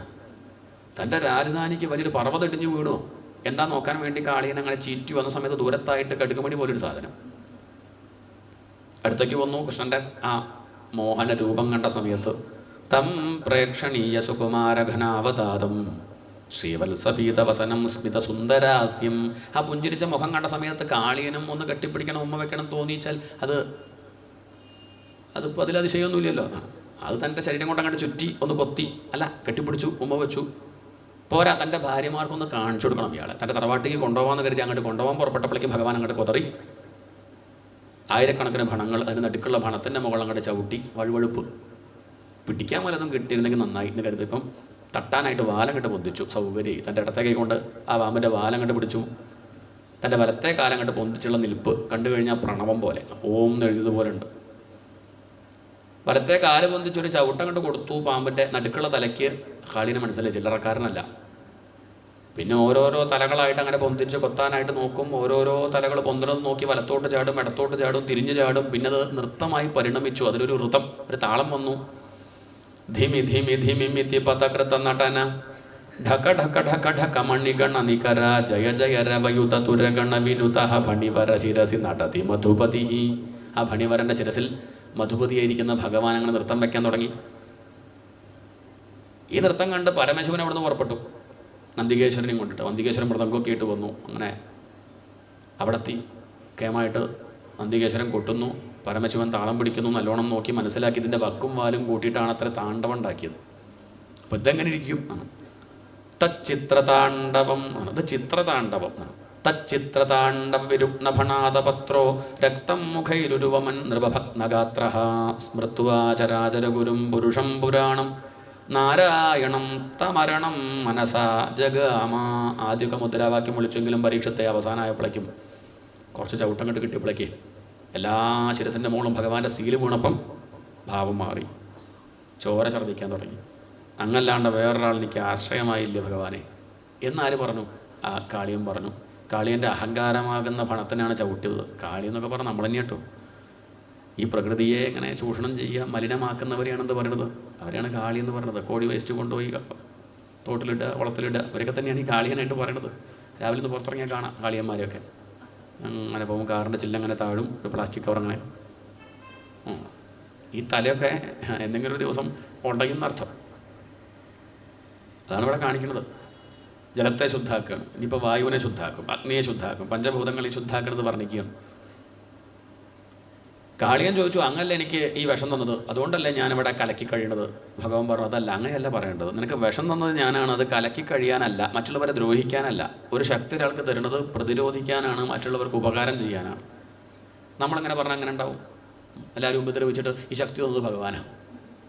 ശക്തി തന്നത് ഉപദ്രവിക്കാനല്ല, സംസാരിക്കാനുള്ള കഴിവുണ്ടെങ്കിൽ ഈശ്വര കഥ പറയുക, നല്ലത് പറയുക. നാവ് കൊണ്ട് ചിത്തത്ത് പറയാനും പറ്റും. അതിനല്ല ഭഗവാൻ തന്നത് എന്ന് മനസ്സിലാക്കി ലോകം ഉപകാരം ചെയ്യല്ലേ വേണ്ടത്. അത് നീ ചെയ്തിട്ടില്ലല്ലോ, അതാണ് നിന്റെ തെറ്റ് എന്ന് പറഞ്ഞ് ഭഗവാൻ മനസ്സിലാക്കി അദ്ദേഹത്തെ തിരിച്ചെങ്ങോട്ട് പറഞ്ഞയച്ചു. വധിച്ചിട്ടൊന്നുമില്ല, കാളിയനെ കൊന്നിട്ടൊന്നുമില്ല. കൊല്ലേണ്ടവരെ കൊല്ലും, ചിലരെ ശാസിക്കും, ചെല്ലും നേരെയാക്കി വിടും, ഒക്കെ എങ്ങനെയാണ് വേണ്ടത് ഭഗവാൻ അറിയാം. ഈ കാളിയനെ കൊന്നില്ല, അതിനെ പറഞ്ഞയച്ചു, രമണകത്തിലേക്ക് തന്നെ പറഞ്ഞയച്ചു. ഇതാണ് കാളിയൻ്റെ കഥ. അതിനുശേഷം പിന്നീട് എല്ലാവരും തന്നിലേക്ക് ആകർഷിക്കണം എന്ന് കരുതി ഭഗവാൻ വേണുഗാനം ചെയ്യുകയാണ്. ഗാനമാകുമ്പോൾ എല്ലാവർക്കും ഇഷ്ടമല്ലേ. പശുർവേത്തി ശിശുർവേത്തി വേത്തി ഗാനരസം ഭണി എന്നാണ്. മൃഗങ്ങൾക്ക് പോലും മനസ്സിലാവും അത്രേ പാട്ട്, കുട്ടിക്ക് മനസ്സിലാവും. വരിയൊന്നും വേണമെന്നില്ല, ഒരു ട്യൂണ് പോലെ, രാഗം പോലെ മനസ്സിലാക്കി. ചില പാട്ട് ഇങ്ങനെ കേൾക്കുമ്പോൾ രാഗം കേട്ടാൽ ചിലപ്പോൾ സങ്കടം വരും, സന്തോഷം വരും, ഒക്കെ ഉണ്ടാവും. അതുകൊണ്ട് ഈ പ്രകൃതിയിലെ സകലരെയും തന്നിലേക്ക് ആകർഷിക്കണമെങ്കിൽ ഏറ്റവും നല്ലത് സംഗീതമാണെന്ന് മനസ്സിലാക്കി ഭഗവാൻ തൻ്റെ ആ മുളന്തണ്ട് എടുത്തിട്ട് കാട്ടിലേക്ക് പോവുകയാണ്. കുട്ടികളും കൂടെ. സഗോ ഗോപാലകോച്യുത കുസുമിതവനരാജിശുഷ്മി ഭൃംഗദ്വിജകുലഭുഷ്ടസരസരിന്മഹീധ്രം മധുപതിരവഗാഹ്യ ചാരയൻ ഗാഹ സഹ പശുപാലബലഃ ചുപൂജവേണും. ഭഗവാൻ ബലരാമേട്ടനെയും തൻ്റെ കൂട്ടുകാരെയും കൂട്ടി, പശുക്കളെയും കൂട്ടി ആ വൃന്ദാവനത്തിൽ വന്നു. പലതരത്തിലുള്ള കളികൾ അതിൻ്റെ ഇടയ്ക്ക് വെച്ച് കുട്ടികൾ വന്ന് ഭഗവാനെ അലങ്കരിക്കുകയാണ്. ഒരു പാറയുടെ മുകളിൽ കൊണ്ടിരുത്തി തലയിൽ വെച്ച് ആ കിരീടം എടുത്ത് മാറ്റി. എന്തിനാ കൃഷ്ണ ഈ കിരീടം? ഭാരല്ലേ ഇത്? അതെടുത്ത് മാറ്റി അതിന് പകരം ബർഹാപീഠം, നല്ലൊരു മയിൽപ്പീലി ഇങ്ങോട്ട് ചാർത്തി. ഇതാകുമ്പം ദരിദ്രർക്കും സമർപ്പിക്കാമല്ലോ. അത് കിരീടം മാത്രമേ താൻ വയ്ക്കുള്ളൂ എങ്കിൽ പിന്നെ പാവപ്പെട്ടവരെന്ത് നൽകും? ബർഹാപീഠം, കിരീടത്തെക്കാൾ ഭംഗിയുള്ള മയിൽപ്പീലി. എന്തിനാ മയിൽപ്പീലി ശിരസിൽ വെക്കുന്നത്? മയിൽ അപൂർവമായിട്ട് ഇണ ചേരാറുള്ളൂ. കാമത്തെ ജയിച്ച ജീവിയാണ് ആര്? മയിൽ. അതുകൊണ്ടാണ് അത്ര ഭഗവാന് മയിൽപ്പീലി ശിരസിൽ വെക്കാൻ കാരണം, കാമത്തെ ജയിച്ചവരെ ഞാൻ ശിരസിൽ കൊണ്ട് നടക്കും എന്ന് കാണിക്കാനാണ്. ബർഹാപീഠം നടവരവപുഹു, കാമദേവൻ്റെ സ്വരൂപം. നാടകത്തിലൊക്കെ നടൻ വേഷം കെട്ടുന്നത് പോലെ, നല്ല സുന്ദരനായ നടനാണെങ്കിലും അഭിനയിക്കാൻ പുറപ്പെടുമ്പോൾ പിന്നെയും കുറച്ചൊക്കെ അങ്ങനെ മേക്കപ്പ് വെക്കണം. അതേപോലെ ഭഗവാൻ സുന്ദരനാണ്, എന്നാലും ആ ഗോപക്കുട്ടികൾ പലതും തേക്കുമ്പോൾ വേണ്ടാവെന്നും പറയില്ല. എന്തോ കാണിക്കട്ടെ, അവർക്ക് സന്തോഷമല്ലേ. നടവരവപുഹു കർണയോ കർണികാരം, ചെവിയിലുള്ള കുണ്ടലങ്ങളൊക്കെ എടുത്ത് മാറ്റി കൊന്നപ്പൂ ചാർത്തി, കഴുത്തിലുള്ള ആഭരണങ്ങളൊക്കെ എടുത്ത് മാറ്റി പകരം കാട്ടിലെ കായികനികളെ കൊണ്ടും വള്ളികളെ കൊണ്ടും മുട്ടുകളെ കൊണ്ടൊക്കെ ഉണ്ടാക്കിയ മാല ചാർത്തി, പട്ടുടുപ്പിച്ച് തോളിൽ വേഷ്ടി ചാർത്തി അവർ ഭഗവാന്റെ ചുറ്റുമിരുന്ന് ഭഗവാനെ തന്നെ നോക്കുന്നു. ഭഗവാൻ അവർ സന്തോഷിക്കാൻ വേണ്ടി തൻ്റെ അരയിൽ വെച്ച മുളന്തൻ്റെ അടുത്ത് ചുണ്ടോട് ചേർത്ത് മനോഹരമായിട്ട് വേണുഗാനം ചെയ്യുന്നു. ഇതൊക്കെ ഗോപികൾ മനസ്സിൽ കാണുകയാണ്, വീട്ടിലിരുന്നു കൊണ്ട് മനസ്സിൽ കാണുക. എന്നിട്ട് അവർ പറയുകയാണ്, എന്ത് ഭാഗ്യം ചെയ്തു ആ മുളന്തണ്ട്. ആ മുളന്തണ്ടോട് പറയാം, നീ കഴിച്ചിട്ട് ബാക്കി ലേശം പ്രസാദം ഞങ്ങൾക്ക് തരുമോ? ഗോപ്യഃ കിമാചരതയം കുശലം സ്മവേണു ദാമോദരാധരസുധാം അപി ഗോപികാനാം ഭുങ്ക്തേ സ്വയം യദവശിഷ്ടരസം ഹൃദിന്യോ ഹൃഷ്യത്വജോ ശ്രുമുമജു തരവോ യഥാര്യാഃ. കൃഷ്ണൻ അങ്ങോട്ട് വേണുഗാനം ചെയ്യുമ്പോഴേക്കും അവിടെയുള്ള വൃക്ഷങ്ങളൊക്കെ ആടുന്നത് കണ്ടു. അവർ സന്തോഷിക്കുകയാണ്. അവരുടെ വംശത്തിൽപ്പെട്ട ഒരു വംശത്തിന്, ഒരു വംശി, ഒരു മുളന്തണ്ടിന്, ഒരു ഓടക്കുഴലിന്, ഒരു മുളന്തണ്ടിന് ഭഗവാന്റെ ചുണ്ടോട് ചേരാൻ സാധിച്ചപ്പോൾ അവരുടെ സന്തോഷമായിട്ട് കണക്കാക്കുകയാണ്. അതാണ് ഇങ്ങനെ നൃത്തം വയ്ക്കുന്നത് വൃക്ഷങ്ങൾ. എന്നാലും ആ ഓടക്കുഴൽ എന്ത് പുണ്യം ചെയ്തു, ഉറക്കത്തിൽ പോലും താഴെ വയ്ക്കില്ല. ആരാ ഓടക്കുഴൽ ചോദിച്ചാൽ മഹാദേവനാണത്രേ. കൃഷ്ണാവതാരായെന്ന് കേട്ടപ്പം കൈലാസത്തിൽ ചർച്ച എന്തായിട്ട് അവതരിക്കണ്ടു. പാർവതി പറഞ്ഞു, ഞാൻ തീരുമാനിച്ചു, എന്ത് പൊഞ്ചിലപ്പായിട്ട് ഞാൻ പോകും, ഭഗവാന്റെ കാലിൽ തന്നെ ചേർന്നിരിക്കാലോ. പരമശിവൻ പറഞ്ഞു, ഞാൻ വിചാരിക്കണത് ഓടക്കൊള്ളാവണമെന്ന്. പാർവതി പറഞ്ഞു, ഞാൻ സ്ക്രിപ്റ്റ് വായിച്ചു, ഓടക്കൊള്ളാണ് എന്താ കുഴപ്പച്ചാൽ 11 വയസ്സ് വരെ ഉണ്ടാവുള്ളൂ. 11 വയസ്സ് വരെ കൂടെ നിൽക്കാൻ പറ്റുള്ളൂ. കാരണം ഇത് വൃന്ദാവനത്തിൽ ഉപേക്ഷിച്ചിട്ടാണ് പോകുന്നത്. പിന്നെ നമ്മൾ ചിത്രം വരയ്ക്കുമ്പോൾ വലിയ കൃഷ്ണൻ എന്തുണ്ടാവും? ഇല്ല. ശംഖപാണിർ മുകുന്ദ. കൃഷ്ണൻ പൊളിറ്റിക്സിൽ പ്രവേശിച്ചപ്പോൾ പിന്നെ ശംഖയുള്ളൂ കയ്യിൽ, പിന്നെ ഒന്നും കയ്യിൽ ഓടക്കൊള്ളൊന്നുമില്ല. പിന്നെ നമ്മൾ പിന്നെ ഒരു പൂർണ്ണത കിട്ടാൻ അത്രയേ ഉള്ളൂ. അപ്പോൾ 11 വയസ്സ് വരെ കൂടെ നിൽക്കാൻ പറ്റുള്ളൂ എന്തുണ്ടെങ്കിൽ ഈ ഓടക്കൊള്ളാവുകയാണെങ്കിൽ. പൊഞ്ചിലമ്പാണെങ്കിൽ അങ്ങനെയല്ല, അതങ്ങനെ വലുതാക്കും. വലുതാവണനുസരിച്ച് അതും അങ്ങനെ എണ്ണം കൂട്ടി അങ്ങനെ വൃത്തിയാക്കി അങ്ങനെ എപ്പോഴും കാലിൽ തന്നെ ചേർന്നിരിക്കാൻ പറ്റും എന്ന് പറഞ്ഞ സമയത്ത് ശിവൻ പറഞ്ഞു, കുഴപ്പമില്ല, നിനക്ക് കാലിലിരിക്കാൻ പറ്റുള്ളൂ, ചുണ്ടോട് ചേർന്നിരിക്കാൻ എനിക്ക് പറ്റുമല്ലോ. 11 വർഷം വെച്ചാൽ 11 വർഷം, ഞാൻ എന്തായാലും ഓടക്കൊള്ളേ ആവുള്ളൂ. അങ്ങനെ വന്ന പരമശിവനെ ഭഗവാൻ നല്ല രീതിയിൽ സൽക്കരിക്കുകയാണ്. അതാണ് ഓടക്കൊള്ളി വിളിക്കുന്നത്. ഒരു അതിഥി വീട്ടിലേക്ക് വന്നാൽ നല്ല കട്ടിൽ കൊടുക്കണം. കിടക്കുന്നുണ്ടെങ്കിൽ നല്ല കട്ടിൽ കൊടുത്തു ആർക്ക് കിടക്കാൻ? ശിവൻ അങ്ങനെ കിടക്കുകയാണ് ഭഗവാന്റെ 2 കയ്യിലങ്ങനെ. കട്ടിൽ മാത്രം കൊടുത്താൽ പോരാ, തല വെക്കാൻ തലയണ വേണം. തൻ്റെ ചുണ്ടാകുന്ന തലയണ ആർക്ക് കൊടുത്തു? ശിവന് കിടക്കാൻ. അത് മാത്രം പോരാ, ദീർഘയാത്ര കഴിഞ്ഞ് വന്നതാവും, പറ്റിച്ച കാല് ഒഴിഞ്ഞു കൊടുക്കണം. ഓരോരോ വിരലായിട്ട് അങ്ങനെ ഓരോ ദ്വാരം പൊത്തുന്ന സമയത്ത് അങ്ങനെ പരമശിവൻ അങ്ങനെ ഒഴിഞ്ഞു കൊടുക്കുക. പോരാ, AC യോ ഫാനോ എന്തെങ്കിലും എന്ന് പറഞ്ഞ് ഊതുമ്പോഴാണ് വേണുഗാനം ഉണ്ടാവുക. അങ്ങനെ ശിവന് വീശി കൊടുക്കുകയാണ്. ശരിക്കും പറഞ്ഞാൽ കൃഷ്ണൻ്റെ വേണുഗാനം ശിവപൂജ. ഗോപ്യഃ കിമാചരദയം കുശലം സ്മ വേണു. അല്ലെങ്കിൽ ഈ മുളന്തണ്ട് നമ്മൾ തന്നെയല്ലേ. ലക്ഷണമൊത്ത ഓടക്കുഴലിന് 9 ദ്വാരങ്ങളാണ് ഉണ്ടാവുക. ലക്ഷണമൊത്ത ശരീരം നോക്കിയാൽ മനുഷ്യത്തിൽ 9 ദ്വാരങ്ങളാണ്. നവദ്വാരേ പുരേ ദേഹി. നമ്മുടെയൊക്കെ ലക്ഷ്യം ഭഗവാനൊന്ന് എടുക്കണം എന്നാണ്. നമ്മൾ നിർത്താൻ രക്ഷപ്പെട്ടു, ഇതെടുക്കില്ല. എന്താ കാരണം? വിളിക്കാൻ പറ്റില്ല. ഓടക്കുഴൽ വിളിക്കാൻ പറ്റണമെങ്കിൽ ഉള്ളു പൊള്ളയാവണം. ഉള്ളിൽ കഴമ്പുണ്ടെങ്കിൽ ശ്രുതിക്ക് ചേരുന്ന ശബ്ദം വരില്ല.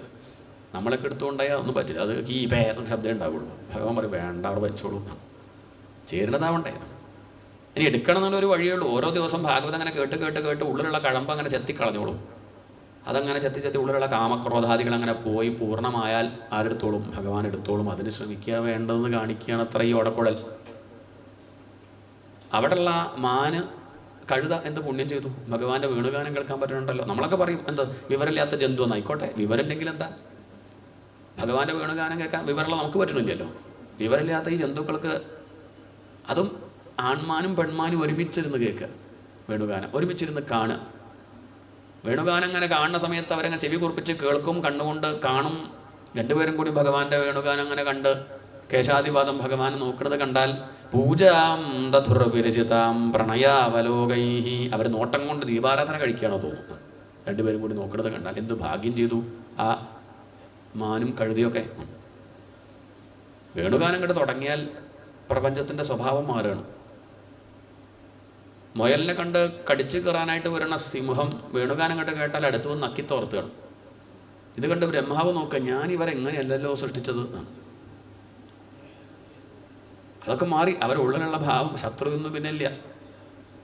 എല്ലാം അതിൻ്റെ ധർമ്മം മറക്കുകയാണ്.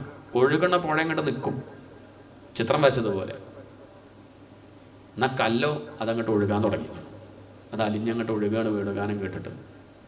പക്ഷികളൊക്കെ എപ്പോഴും ശബ്ദം ഉണ്ടാക്കുന്നവരല്ലേ, വേണുഗാനം തുടങ്ങി അവർ മിണ്ടില്ല. കാരണം അവർ കണ്ണടച്ചത് കേൾക്കുകയാണ്. കൃഷ്ണൻ്റെ വേണുഗാനത്തിന് ശല്യമാവണ്ട, അത് കേൾക്കാം എന്ന് പറഞ്ഞ് പക്ഷികൾ മിണ്ടാണ്ടിരിക്കും. ഇവർ പറയാ അത് പക്ഷികളൊന്നുമല്ല, പ്രായോപദാംബവിഹഗ മുനയഃ, അത് മുനിമാരാ.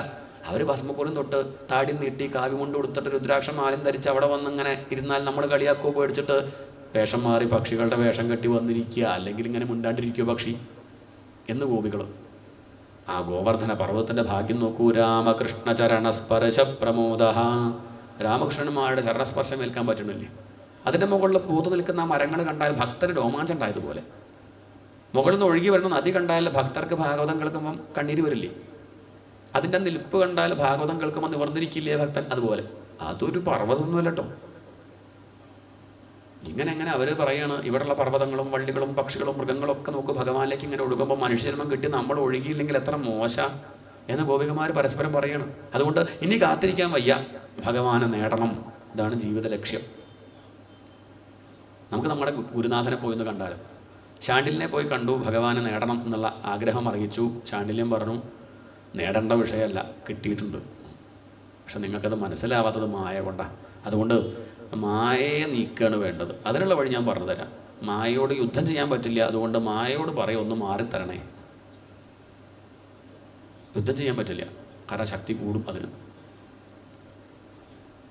മുന്നിൽ രാമൻ, തൊട്ട് പിന്നിൽ സീത, അതിൻ്റെ പിന്നിൽ ലക്ഷ്മണൻ. ലക്ഷ്മണന് രാമനെ തന്നെ കാണണം എപ്പോഴൊന്നും ആഗ്രഹമുണ്ട്. പക്ഷേ ഇടയ്ക്കിടയ്ക്ക് സീത തടസ്സാവും നടന്നു പോകുമ്പോഴേ, കാട്ടിലൂടെ പോകുന്ന സമയത്ത്. അപ്പം സീതയോട് മാറി നിൽക്കുന്നൊന്നും പറയാൻ പറ്റില്ല. എന്തേ പറ്റുള്ളൂ, തൊഴുതും കൊണ്ട് അമ്മയൊന്ന് മാറിയിരുന്നെങ്കിൽ എനിക്ക് ഏട്ടനെ കാണാമായിരുന്നു, പറ്റിച്ചായിരുന്നു, ഒന്ന് മാറിയിരുന്നെങ്കിൽ അത്രേ പറ്റുള്ളൂ. മായയോട് പറയാം ഒന്നൊന്ന് മാറിയിച്ചാൽ ഈ ഏടാ കൂടെ ഇല്ലാണ്ട കഴിയായിരുന്നു, ഭഗവാൻ ഇന്ന് പൂർണ്ണമായിട്ട് കിട്ടിയായിരുന്നു.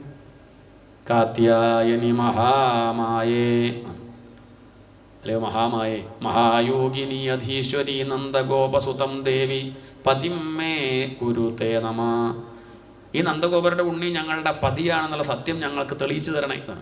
നമ്മുടെയൊക്കെ രക്ഷകൻ ഭഗവാനാണെന്നുള്ളത് സത്യമാണ്, പക്ഷെ നമുക്കറിയില്ല. നമ്മൾ വേറെ പലതും വിചാരിച്ചിരിക്കുകയാണ്. അതൊന്ന് ബോധ്യമാക്കി തരുമോ, മായ ഉള്ളതുകൊണ്ട് അറിയാത്തത്. ആ മായയെ നീക്കി ഞങ്ങളെ ശുദ്ധാക്കുമോ എന്ന് ഭഗവതിയോട് പ്രാർത്ഥിക്കുകയാണ്. 41 ദിവസം നീണ്ടു നിൽക്കുന്ന വ്രതം ശാണ്ഡില്യം പറഞ്ഞു കൊടുത്തു. അങ്ങനെ അവർ ഉപാസിക്കുന്നു. കാളിന്തി നീന്തി അവർ അക്കരെ എത്തി. മണൽ കൊണ്ട് ദേവിയുടെ വിഗ്രഹം ഉണ്ടാക്കി അവരവിടെ ഇരുന്ന് പൂജിക്കും. അതിൻ്റെ അവസാന ദിവസമായി ഭഗവതി പ്രത്യക്ഷപ്പെട്ടോ ഒന്ന് എന്നൊക്കെ പറഞ്ഞ് അവരൊരുങ്ങി നിൽക്കുകയാണ്. ആ സമയത്ത് ഭഗവതി അല്ല പ്രത്യക്ഷപ്പെട്ടത്, ഭഗവാനാണ് പ്രത്യക്ഷപ്പെട്ടത്. ഓടക്കുഴലിൻ്റെ വീളിങ്ങോട്ട് കേട്ടു. ഒരു 3:30-3:45 രാവിലെ. അവർ വേഗം അവരുടെ വസ്ത്രം എടുക്കാൻ വേണ്ടി നീന്തി വന്നു. വസ്ത്രം നോക്കിയപ്പോഴേക്ക് അവിടെ കാണുന്നില്ല. അത് മുകളിൽ, ആ മരത്തിൻ്റെ മുകളിൽ മണ്ഡപം ഒരുക്കിയിട്ടുണ്ട് ഇവരുടെ വസ്ത്രം കൊണ്ട്. അവരവിടെ വെള്ളത്തിലിരുന്നും കൊണ്ട് ഭഗവാനെ നോക്കിയിട്ട് പറഞ്ഞു, ശ്യാമസുന്ദര. ഗോപികൾ മാത്രം വിളിക്കുന്ന പേരാ. അതെയോ കറുത്ത സുന്ദര, ചെറിയൊരു പ്രശ്നമുണ്ട് അതിൽ, ആ പേരിൽ. എന്താണ് കറുത്ത സുന്ദരൻ? അതിപ്പം കളിയാക്കിയതാണോ? സ്വതവേ ഒരു കറുത്തുണ്ണി വിളിച്ച് കളിയാക്കുക പതിവ്. നീ എങ്ങനെയാടാ കറുത്തത്? നിൻ്റെ അച്ഛൻ വെണ്ണ ബിസ്ക്കറ്റ് പോലെ, അമ്മ അങ്ങനെ തന്നെ വെളുവെളിങ്ങനെ. നീ ഇങ്ങനെ കറുത്തം കൊണ്ട് എനിക്ക് തോന്നണം എന്താ വെച്ചാൽ ആ ചാണകം കൊടുത്തിട്ട് പകരം വാങ്ങിയതോ നിന്നെ എന്ന് പറഞ്ഞ് കളിയാക്കണ ഗോപികൾ ഇന്ന് മാറ്റി. ശ്യാമസുന്ദര, കാരണം വസ്ത്രം വേണം. തേ ദാസ്യ, നിൻ്റെ ദാസിമാരല്ലേ ഞങ്ങൾ, നിൻ്റെ ഭക്തകളല്ലേ. നീ എന്താ ഈ വസ്ത്രം എടുത്ത് കൊണ്ടുപോയത്? ഇതുവരെയുള്ള കളി പോലെ നല്ല വെണ്ണയും പാലും കക്കെടുത്ത് പോലെയല്ല കേട്ടോ സ്ത്രീകളുടെ വസ്ത്രം എടുത്ത് കൊണ്ടുപോയാൽ. ധർമ്മജ്ഞ, നിനക്ക് ധർമ്മം അറിയില്ലേ? ഇതൊക്കെ ഒരു മര്യാദയാണോ? അത് കേട്ടപ്പം ഭഗവാന് പിന്നെ മര്യാദ പഠിപ്പിക്കേണ്ട വയ്യ. ധർമ്മജ്ഞ എന്ന് വിളിച്ചാൽ പിന്നെ ടീച്ചറായിട്ട് കണ്ടാൽ പിന്നെ പഠിപ്പിച്ചു കൊടുക്കണ്ടേ? ഭഗവാൻ പഠിപ്പിക്കുകയാണ്. അല്ല ഗോപസ്ത്രീകളെ, നിങ്ങളെന്താ പോയി ഇങ്ങനെ? നിങ്ങൾ വിചാരിക്കണം നിങ്ങൾ ധർമ്മം അനുഷ്ഠിക്കേണ്ടതാണോ? നിങ്ങൾക്ക് എന്നെ പതിയായിട്ട് കിട്ടണമെന്നല്ലേ മോഹം. അതിന് നിങ്ങൾ ഭഗവതിയെ ആരാധിക്കുന്നു, ഒരു തെറ്റുമില്ല. പക്ഷേ ഭഗവതിയെ ആരാധിക്കുമ്പോൾ വേറൊരു ഭഗവാനെ നിന്ദിച്ചും കൊണ്ടാവരുത് കേട്ടോ, അത് ശരിയല്ല. അവർ ചോദിച്ചു, ആരെയപ്പോൾ ഞങ്ങൾ നിന്ദിക്കണത്? നിങ്ങൾ വരുണദേവനെ നിന്ദിക്കല്ലേ ഇപ്പോൾ ചെയ്യണത്? വസ്ത്രമില്ലാണ്ടല്ലേ നിങ്ങൾ ജലാശയത്തിൽ കുളിക്കണത്? ഉശതീരിവമാതര, ജലം എന്ന് പറഞ്ഞാൽ പവിത്രമാണ്, അതില്ലെങ്കിൽ അറിയാം അതിൻ്റെ വിഷമം. ജലം ജീവനമിത്യാഹു, ജലം എന്ന് പറഞ്ഞാൽ ജീവൻ തന്നെയാണ്, അതില്ലെങ്കിലുള്ള കഥ എന്താ? ഇപ്പം വരുണദേവനെ നിങ്ങൾ നിന്ദിച്ചു, ജലത്തിൽ കാർക്കിച്ച് തുപ്പുക, മലമൂത്ര വിസർജനം ചെയ്യുക, വസ്ത്രമില്ലാണ്ട് കുളിക്കുക എന്ന് പറഞ്ഞാൽ അത് വരുണദേവനെ നിന്ദിക്കുന്ന തുല്യാണ്. നിങ്ങളുടെ വ്രതത്തിന് ഭംഗം വന്നു. യൂയം വിവസ്ത്ര ഏതപ്പോ ധൃതവ്രത, നിങ്ങൾ വ്രതമുള്ളവരാണെങ്കിൽ പോലും നിങ്ങളിപ്പം വസ്ത്രമില്ലാണ്ട് ജലാശയത്തിൽ കുളിച്ചത് കൊണ്ട് നിങ്ങളുടെ വ്രതത്തിന് ഭംഗം വന്നു. മത്വ വിവസ്ത്രാപ്ലവനം വ്രതച്യുതിം, ശീലം പഠിപ്പിക്കേണ്ടായത്. പക്ഷെ നമ്മൾ ഈ കഥ അങ്ങനെയല്ല പാടുക. ഗോപസ്ത്രീ കട്ടെ തുകിലും വാരിക്കൊണ്ടരയാലിൻ ചോട്ടിൽ, ഞാൻ കൊമ്പിൽ 200 അതാ ബാക്കിയാണ് വേണ്ടത്. ശീലക്കേട്. അല്ല, ആ ഭക്തൻ അത് എഴുതിയത് ഇങ്ങനെയുള്ള ഭക്തൻ്റെ ഭാവനയാണ്, അത് ഭക്തിയോട് കൂടി എഴുതിയോണ്ട് തെറ്റ് പറയണ്ട. പക്ഷെ എന്താ കുഴപ്പം ചോദിച്ചാൽ നമ്മളത് ശീലക്കേടായിട്ട് കണക്കാക്കുകയാണ്. ശീലം പഠിപ്പിക്കേണ്ടായത്. വസ്ത്രമില്ലാണ്ട് ജലാശയത്തിൽ കുളിക്കരുതേ, കാർക്കിച്ച് തുപ്പരുതേ, ചെരുപ്പ് കഴുകുക പോലും പാടില്ല, അത്രയ്ക്ക് ഗൗരവത്തിൽ കാണണം എന്ന് പഠിപ്പിക്കപ്പെട്ടായത്. ഇതിലൊന്നും ഒരു സംശയമില്ല. ആ ശ്ലോകം വായിച്ചത് ഞാൻ എടുത്തു പറഞ്ഞത്, ശ്ലോകം വായിക്കാൻ കാരണം അത് കാണാം, അത് ശ്രദ്ധിക്കും വേണം. കാരണം ഇതൊക്കെ പറഞ്ഞിട്ടാണ് സ്വതവേ ഭഗവാൻ എല്ലാവരും കുറ്റം പറയാറ്. പണ്ട് കാലത്തൊന്നും ഇപ്പം ഇങ്ങനെയൊന്നും വിസ്തരിക്കേണ്ട കാര്യമില്ല. കാര്യം പറഞ്ഞാൽ അന്ന് ഇങ്ങനെയൊന്നും ചോദ്യം ചെയ്യുന്ന സ്വഭാവമൊന്നുമില്ലല്ലോ, ഭക്തിയോട് കൂടി കണ്ട ആശ്രയം. ഇന്ന് അങ്ങനെയല്ല. അതുകൊണ്ട് ഈ കാര്യം കൂടെ പഠിച്ചില്ലെങ്കിൽ ബുദ്ധിമുട്ടാവും. അല്ലെങ്കിൽ ചരാചരാത്മാവായിട്ടുള്ള ഭഗവാൻ ഇനി എന്താ കാണാനുള്ളത്? അകത്തും പുറത്തും ഇരിക്കുന്നത് ഭഗവാനാണ്. അവർ ചോദിച്ചു ഭഗവാനെ, അപ്പം ഞങ്ങൾക്ക് ഇനി അത് സാധിക്കില്ലേ? എന്ത് അങ്ങേ കിട്ടില്ലേ? വ്രതത്തിന് ഭംഗം വന്നതുകൊണ്ട് പ്രായശ്ചിത്തം ചെയ്താൽ കിട്ടും. എന്താ പ്രായശ്ചിത്തം? വരുണദേവനെ നമസ്കരിക്കുക. അല്ലാതെന്താ? അവർ കരയ്ക്കങ്ങോട്ട് കയറി ആരെ നമസ്കരിച്ചു? വരുണദേവനെ നമസ്കരിക്കേണ്ട സ്ഥാനത്ത് നമസ്കരിച്ചത് ഭഗവാനെയാണ്. അവർക്കൊരു തിരിച്ചറിവുണ്ടായി. എന്ത്? ഇവിടെ വരുണദേവനായിട്ടും വായുദേവനായിട്ടും അഗ്നിദേവനായിട്ടും ഒക്കെ ഇരിക്കുന്നത് ആരെന്നെയാണ്? അതൊക്കെ ഈ ഭഗവാനാണ്. ഭഗവതിയായിട്ടിരിക്കുന്നത് ആരാ? എന്താണ്? ഈ ഭഗവാൻ തന്നെ. ഭഗവതി പ്രത്യക്ഷപ്പെടേണ്ട സമയത്ത് പ്രത്യക്ഷപ്പെട്ടത് ആരാ? 40 ദിവസം ഉപാസിച്ചപ്പം പ്രത്യക്ഷപ്പെട്ടത് ഭഗവതിയുടെ സ്ഥാനത്ത് ഈ ഭഗവാനാണെങ്കിൽ ഈ ഭഗവാൻ തന്നെയാണ് എല്ലാം. എല്ലാം ഈ പരബ്രഹ്മം തന്നെയാണെന്ന് മനസ്സിലാക്കി അവർ ആരെ നമസ്കരിച്ചു? ഭഗവാൻ ഇങ്ങോട്ട് നമസ്കരിച്ചു. ആ അറിവുണ്ടാക്കി കൊടുത്തു ഭഗവാൻ. അവരുടെ വസ്ത്രം തിരിച്ചു കൊടുത്തു. ഇതുവരെ അവരുടെ വസ്ത്രമായിരുന്നു, ഇപ്പോൾ ഭഗവാൻ തൊട്ട് കൊടുത്തപ്പോൾ അത് പ്രസാദമായി. പൂജിച്ചു വാങ്ങാറില്ലേ സ്വയംവരത്തിനൊക്കെ? പുടവ പൂജ ആഭരണമായി കൊണ്ടുപോകുന്നതാണ്, എന്നിട്ട് അവ പൂജിച്ച് തിരിച്ചു കൊടുക്കുകയാണ്. അപ്പം ഭഗവത് പ്രസാദമായിട്ട് എടുക്കുകയാണ്. ഇതുവരെ ഈ ദേഹം തൻ്റെ എന്നുള്ള വിചാരം ഉണ്ടായിരുന്നു. ഇപ്പം അവർക്ക് എന്തേ ഉള്ളൂ? ഇത് ഞങ്ങളെ ഭഗവാന്റെ ദാസിമാര. ഇതുവരെ അങ്ങനെ അല്ലായിരുന്നു. ഇപ്പം അവർ പറയണം എന്താ? ഞങ്ങൾ സ്വാമിനി അമ്മമാരാ. എന്താണ്? അങ്ങനെ കണക്കാക്കണം. ഭഗവാൻ കൊടുത്തത് കാവ്യവസ്ത്രമാണ്. എന്താ കൊടുത്തത്? സന്യാസം. ഇനി നിങ്ങൾ മറ്റു വിഷയങ്ങളൊക്കെ വിട്ടിട്ട് ആഗ്രഹങ്ങളൊക്കെ ഒഴിവാക്കി എന്നെ തന്നെ മനസ്സിൽ വെച്ച് കഴിയൂട്ടു. നിങ്ങളുടെ ഉള്ളിലുള്ള വാസന പൂർണ്ണമായിട്ട് തീരണം. അന്ന് രാസം നിങ്ങൾക്ക് അനുഭവിക്കുക എന്ന് പറഞ്ഞാൽ ബ്രഹ്മാനുഭൂതി നിങ്ങൾക്കുണ്ടാവും എന്ന് പറഞ്ഞ് ശരീരാഭിമാനം അധികം വൈകാണ്ട കൊഴിഞ്ഞു പോട്ടെ എന്ന് ഭഗവാൻ അനുഗ്രഹിച്ചു വിട്ടു. അവർ തിരിച്ചു പോയി. ഇതാണ് ഗോപി വസ്ത്രാപഹാര ലീല. പിന്നെ ശരീരാഭിമാനം അതിനോട് ചേർന്നുകൊണ്ട് കുറേ അഭിമാനമുണ്ട്. ജാത്യഭിമാനം. അക്കാലത്ത് ബ്രാഹ്മണർക്ക് കുറച്ച് ജാത്യഭിമാനം ഉണ്ടായിരുന്നു. അതില്ലാണ്ടേക്ക് കൊടുത്തു ഭഗവാൻ വിപ്രപത്നി അനുഗ്രഹത്തിലൂടെ. ഇനി പദവിയോടുള്ള അഭിമാനം ഉണ്ടാവില്ലേ? ഇന്ദ്രൻ അതായിരുന്നു. താൻ ഇന്ദ്രനാണ്, ദേവേന്ദ്രനാണ്, എത്ര റുപ്യ ശമ്പളം വാങ്ങണമെന്ന് ഇഷ്ടമുണ്ടോ? ഈ ഒരു ഭാവമാണ് ഇന്ദ്രന്. വിഷ്ണു ഭഗവാനാണെങ്കിലും മനുഷ്യനായിട്ട് അവതരിച്ചാൽ തനിക്ക് താഴെയാണ്. ആ പ്രോട്ടോക്കോൾ നോക്കിയാൽ തനിക്ക് താഴെയാണ് എന്നൊരു ഭാവം ഇന്ദ്രനുണ്ട്. അന്ന് ഭഗവാൻ എഴുന്നേൽക്കുമ്പോൾ തന്നെ ഇന്ന് ഇന്ദ്രനിട്ടൊരു പണി കൊടുക്കണം എന്നുള്ള മട്ടിലാണ് എണീക്കുന്നത് തന്നെ. അയാളുടെ അഹങ്കാരം ഇല്ലാണ്ടി ആക്കണം. അന്നെന്തോ വലിയ പൂജ നടക്കുക വീട്ടിൽ. ഭഗവാൻ ചോദിച്ചു, എന്താ ഏർപ്പാട്? എന്താ ഈ അപ്പവാടൊക്കെ ഉണ്ടാക്കുന്നത്? എന്താ വിശേഷം ചോദിച്ചു. ഇന്ദ്രപൂജ, ഇന്ദ്രയാഗമാണ്, എല്ലാ കൊല്ലവും ഉണ്ടാവാറുണ്ടെന്ന് നീ ശ്രദ്ധിക്കാനായിട്ടാണ്. ഇപ്പോൾ 6-7 വയസ്സായപ്പോഴാണ് കൃഷ്ണൻ നീ ഇപ്പോൾ ഇതൊക്കെ ശ്രദ്ധിക്കുന്നത്. ഇത് നമ്മളുടെ ഒരു ഏർപ്പാടാണ്, എല്ലാ കൊല്ലവും ഉണ്ടാവാറുണ്ട് ഇന്ദ്രയാഗം. ഇതെന്തിനാണ് ചെയ്യണത് ചോദിച്ചാൽ, നമ്മളിപ്പോൾ ഇവിടെ ജീവിക്കുന്നത് പശുക്കളൊക്കെ ഉള്ളതുകൊണ്ടാണ്. പാലും തൈരൊക്കെ വിറ്റ് ജീവിക്കുകയല്ലേ. ഈ പശുക്കൾ ഇവിടെ അങ്ങനെ വലിയ കുഴപ്പമില്ലാണ്ടിരിക്കുന്നത് പുല്ല് തിന്നണതുകൊണ്ടാണ്. ഈ പുല്ല് ഇവിടെ ഉണ്ടാവാൻ കാരണം മഴ പെയ്തിട്ടാണ്. മഴ പെയ്യാൻ കാരണം ഇന്ദ്രൻ സന്തോഷിട്ടാണ്. ഇന്ദ്രൻ സന്തോഷിക്കാൻ കാരണം നമ്മൾ യാഗം ചെയ്തിട്ടാണ്. യാഗം ചെയ്യുമ്പോൾ ആര് സന്തോഷിക്കും? ഇന്ദ്രൻ സന്തോഷിച്ച് മഴ പെയ്യിക്കും. അങ്ങനെ യാഗം ചെയ്യുന്നത് കൊണ്ടാണ് മഴ പെയ്യുന്നത്. അത് കേട്ടപ്പോൾ ഭഗവാൻ ചോദിച്ചു, അങ്ങനെയാണെങ്കിൽ പിന്നെ യാഗം ചെയ്യാത്ത ദിക്കിലും മഴ പെയ്യാറുണ്ടല്ലോ. ആ കുട്ടികളല്ലേ, ആ യുക്തി ഇതാണ്. കാട്ടിൽ മഴ പെയ്യാറുണ്ടല്ലോ. ആരാ കാട്ടിൽ യാഗം ചെയ്യണത്? കടലിൽ മഴ പെയ്യാറുണ്ടല്ലോ. ആരാ കടലിൽ യാഗം ചെയ്യുന്നത്? അങ്ങനെ യാഗം ചെയ്താൽ മഴ പെയ്യൊന്നുമല്ല അച്ഛാ എന്ന് പറഞ്ഞ അർത്ഥം ഭഗവാൻ യാഗത്തിനെതിരൊന്നുമല്ലേ? നീ അങ്ങനെ വ്യാഖ്യാനിക്കരുത്. ഇവിടെ ഇന്ദ്രനെതിരാ, അത്രയേ ഉള്ളൂ. ഇന്ദ്രനും ദേഷ്യം പിടിപ്പിക്കാൻ വേണ്ടി ഭഗവാൻ എന്ത് പറയാണ്? എതിർക്കുകയാണ്. എൻ്റെ അഭിപ്രായത്തിൽ അച്ഛാ, നമ്മൾ പൂജിക്കേണ്ടത് ഇന്ദ്രനൊന്നുമല്ല, പിന്നെയോ അവനവൻ്റെ കർമ്മത്തെയാണ്. ചെയ്യണ കർമ്മം വൃത്തിയിൽ ചെയ്താൽ അത് തന്നെയാണ് ഈശ്വര ആരാധന. ഇതാണ്, അത്രയേ ഉള്ളൂ. വിഗ്രഹത്തെ കേമായിട്ട് പൂജിക്കും, താൻ ധർമ്മമല്ല അനുഷ്ഠിക്കണതെങ്കിൽ ഭഗവാൻ പ്രസാദിക്കും തോന്നുന്നുണ്ടോ? ഉണ്ടോ?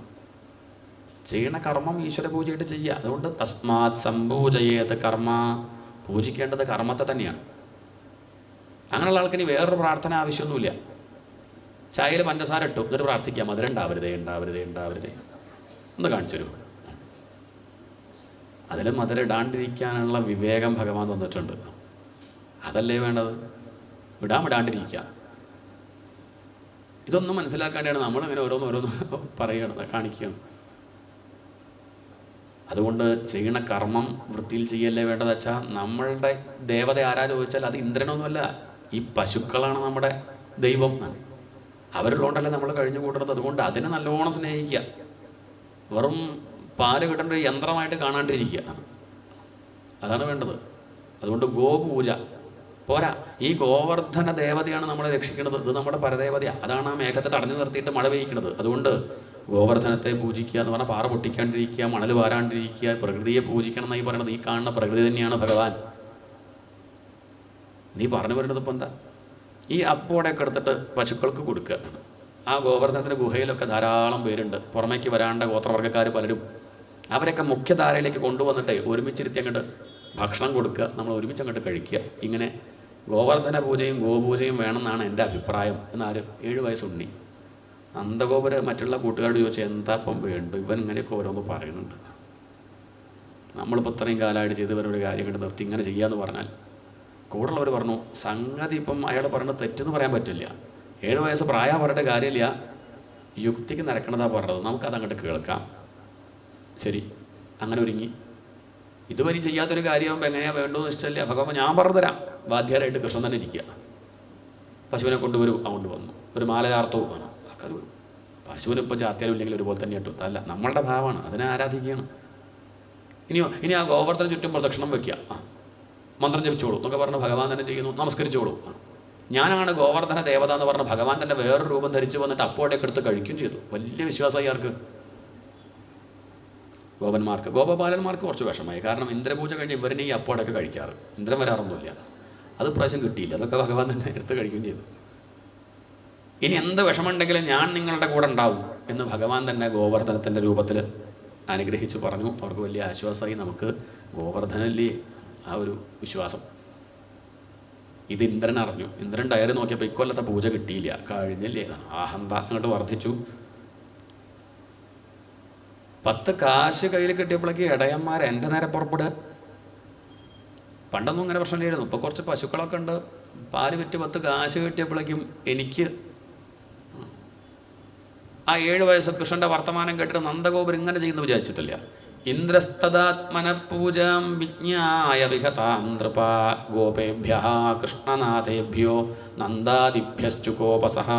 നന്ദരോട് ദേഷ്യം വർദ്ധിച്ചു. ആ ഗോപന്മാരൊക്കെ ഞാനൊരു പാഠം പഠിപ്പിക്കുന്നുണ്ട്. അവരുടെ സമ്പത്ത് പശുക്കളാണത്രേ. എന്നാൽ ആ പശുക്കളെ ഞാൻ അങ്ങോട്ട് ഒഴുക്കിക്കളയും. ഗംഭീരമായിട്ട് അങ്ങോട്ട് മഴ ആര് പെയ്യിച്ചു?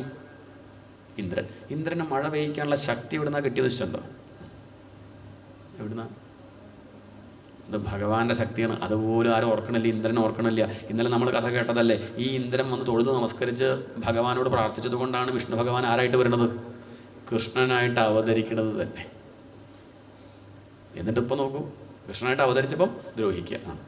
ഈ ഇന്ദ്രൻ അപേക്ഷിച്ചിട്ടാണ് കൃഷ്ണനായിട്ട് വരുന്നത്. ഇതാണ് മനുഷ്യ മനസ്സിൻ്റെ പ്രതീകമാണ് ഇന്ദ്രൻ. തനിക്ക് ഈ ശക്തി തന്നത് ഭഗവാനെന്ന് മറന്നിട്ട് ഭഗവാന്റെ നേരെ പുറപ്പെടുക, ഭഗവാനെ ചീത്ത വിളിക്കുക, ഭഗവാനെ എതിർക്കുക. ഗംഭീരമായിട്ടുള്ള മഴ. ഗോപപാലന്മാരൊക്കെ പറഞ്ഞു ഇന്ദ്രൻ്റെ കോപമാണ് തോന്നുന്നുണ്ടെന്ന് പറഞ്ഞു. എന്ത് ഇന്ദ്രകോപം? മിണ്ടാണ്ടിരിക്കണോ? എന്തെങ്കിലും ഒരു പ്രശ്നം വരുമ്പോഴേക്കാണ് ദൈവകോപം എന്ന് പറയുക.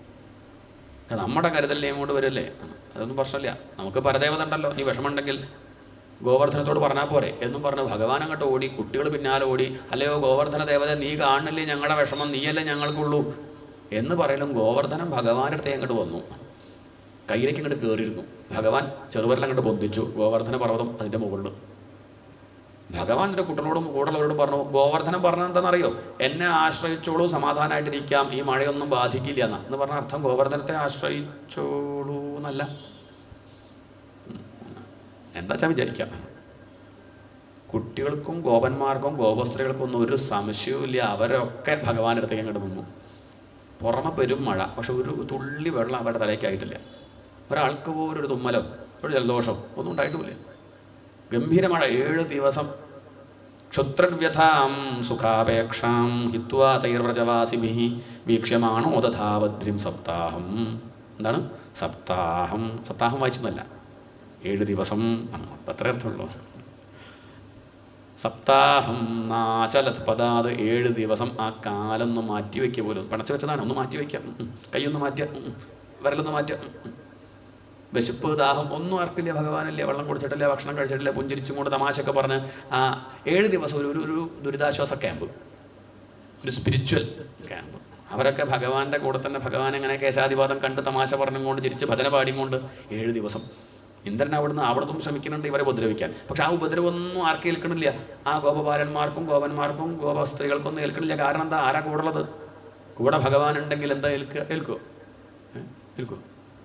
നമുക്ക് പേടിയാ, കൂടെ മാത്രം അതേ ഒരു സംഗതി ഏൽക്കില്ല. ഭാഗവതം കയ്യിൽ വെച്ചോളും എന്നാൽ ജാതി പ്രശ്നമൊക്കെ അങ്ങോട്ട് തീരും. അത് വെക്കൂല്ല, എന്നിട്ട് ഓരോന്ന് പറഞ്ഞ് പേടിച്ചുകൊണ്ടിരിക്കുകയാണ്.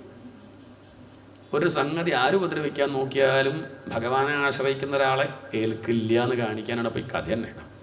ഇന്ദ്രൻ അവിടെ നിന്ന് നോക്കി ബുദ്ധിമുട്ടിക്കാൻ, അതൊക്കെ അവർക്ക് സൗകര്യമായിട്ട് മാറി. അവരിപ്പം പ്രാർത്ഥിക്കുന്നത് എന്താണെന്നറിയോ? ഇന്ദ്ര മഴ നിർത്തരുതേ. എന്താ കാരണം? കൃഷ്ണൻ എങ്ങനെ സൗകര്യത്തിൽ ഇതുവരെയും കിട്ടിയില്ല. തൊട്ടടുത്ത് ഇങ്ങനെ തമാശയൊക്കെ പറഞ്ഞുകൊണ്ട് മറ്റൊന്നും തിരക്കാണ്. ഇതിപ്പോൾ 7 ദിവസം അങ്ങനെ കൃഷ്ണൻ അടുത്ത് നിൽക്കുന്നുണ്ട്. ഇന്ദിര നിർത്തരുതേ, മഴ ഇങ്ങനെ പെയ്യട്ടെ, എപ്പോഴും ഇങ്ങനെ പെയ്താൽ കൃഷ്ണൻ പടങ്ങ് നിൽക്കുമല്ലോ. അങ്ങനെയാണ് അവർ പ്രാർത്ഥിച്ചത്. ഭഗവാനെ ആശ്രയിക്കുന്ന ഒരാളെ ഉപദ്രവിക്കാൻ പുറപ്പെട്ടാൽ ആ ഉപദ്രവം പോലും നമുക്ക് എന്തായി തോന്നും? ഉപദ്രവിച്ചുകൊണ്ടിരിക്കട്ടെ എന്നേ തോന്നുള്ളൂ. നമുക്കത് ബുദ്ധിമുട്ടുണ്ടാക്കില്ല. കുറച്ചങ്ങോട്ട് കഴിഞ്ഞപ്പോൾ എന്താ പറ്റി ചോദിച്ചാൽ ഇന്ദ്രൻ്റെ സ്റ്റോക്ക് തീർന്നു. കയ്യിലുള്ളതൊക്കെ കുറച്ച് ഭഗവാൻ കൊടുത്തത് അതൊക്കെ കഴിഞ്ഞു. പിന്നെ ഭഗവാൻ കൊടുത്തില്ല, അതവിടെ നിന്നു. അപ്പോഴാണ് കാര്യം മനസ്സിലാവണം, തനിക്ക് കിട്ടുന്നത് എവിടുന്ന? അത് ഭഗവാനിൽ നിന്നല്ലേ എന്നുള്ള കാര്യം മറന്നു, തെറ്റുപറ്റി. അത് മനസ്സിലായി, തിരുത്തണം എന്നുണ്ട്. ഭഗവാൻ എങ്ങനെ പോയി കാണും? ഇത്രയൊക്കെ കാണിച്ചു കൂട്ടിയിട്ട് നീ ഭഗവാനെ പോയി കാണുക പറഞ്ഞാൽ ഓടിച്ചൊന്ന് ബ്രഹ്മദേവൻ്റെ അടുത്തേക്ക് അന്നൊന്ന് കൂടെ വരും, ഒന്ന് ശുപാർശ പറയാൻ. ബ്രഹ്മദേവൻ പറഞ്ഞു, ഞാൻ കുറച്ച് മുന്നേ വഷളായിട്ട് വന്നതാ, ഇനി ഞാനില്ല, താൻ വേറെ ആരെങ്കിലും വിളിക്കും. ആരെയും ഞാൻ വിളിക്കുമ്പം അങ്ങോട്ട് പോകാൻ. ഭഗവാന് പശുക്കളെയൊക്കെ വലിയ കാര്യമാണ്. താൻ ആ ഗോലോകത്ത് പോയിട്ട് സ്വരൂപി പശുവിനെ കൂടെ കൂട്ടിക്കോളും. അങ്ങനെ സ്വരൂപി പശുവിനെയും കൂട്ടി ഈ ഇന്ദ്രൻ വൃന്ദാവനത്തിലെത്തി. ഗോലോകാദാവർത്തത കൃഷ്ണം സുരഭി ശക്ര ഏവച. സുരഭിയും ശക്രനും ഇന്ദ്രനും സുരഭിയും കൂടി ഭഗവാന്റെ അടുത്തു വന്നു. ഇന്ദ്രൻ ഭഗവാനെ തൊഴുതങ്ങോട്ട് നമസ്കരിച്ചു. അവിടെ വെച്ച് ഭഗവാൻ പറഞ്ഞു, ഇന്ദ്ര എനിക്ക് മനസ്സിലായില്ലേ, ഇപ്പം ഞാൻ ഐശ്വര്യങ്ങളൊക്കെ കൊടുത്തു കഴിഞ്ഞാൽ ആ ഐശ്വര്യത്തിൽ ഭ്രമിച്ചു കഴിഞ്ഞാൽ എടുക്കാൻ എനിക്കൊരു മടിയില്ല. അതിൻ്റെ ഒരു സ്വഭാവമാണ്. തം ഭ്രംശയാമി സമ്പദ്ഭ്യോ യസ്യ ചേച്ഛാമ്യനുഗ്രഹം. എൻ്റെ അനുഗ്രഹം അങ്ങനെയാണ്.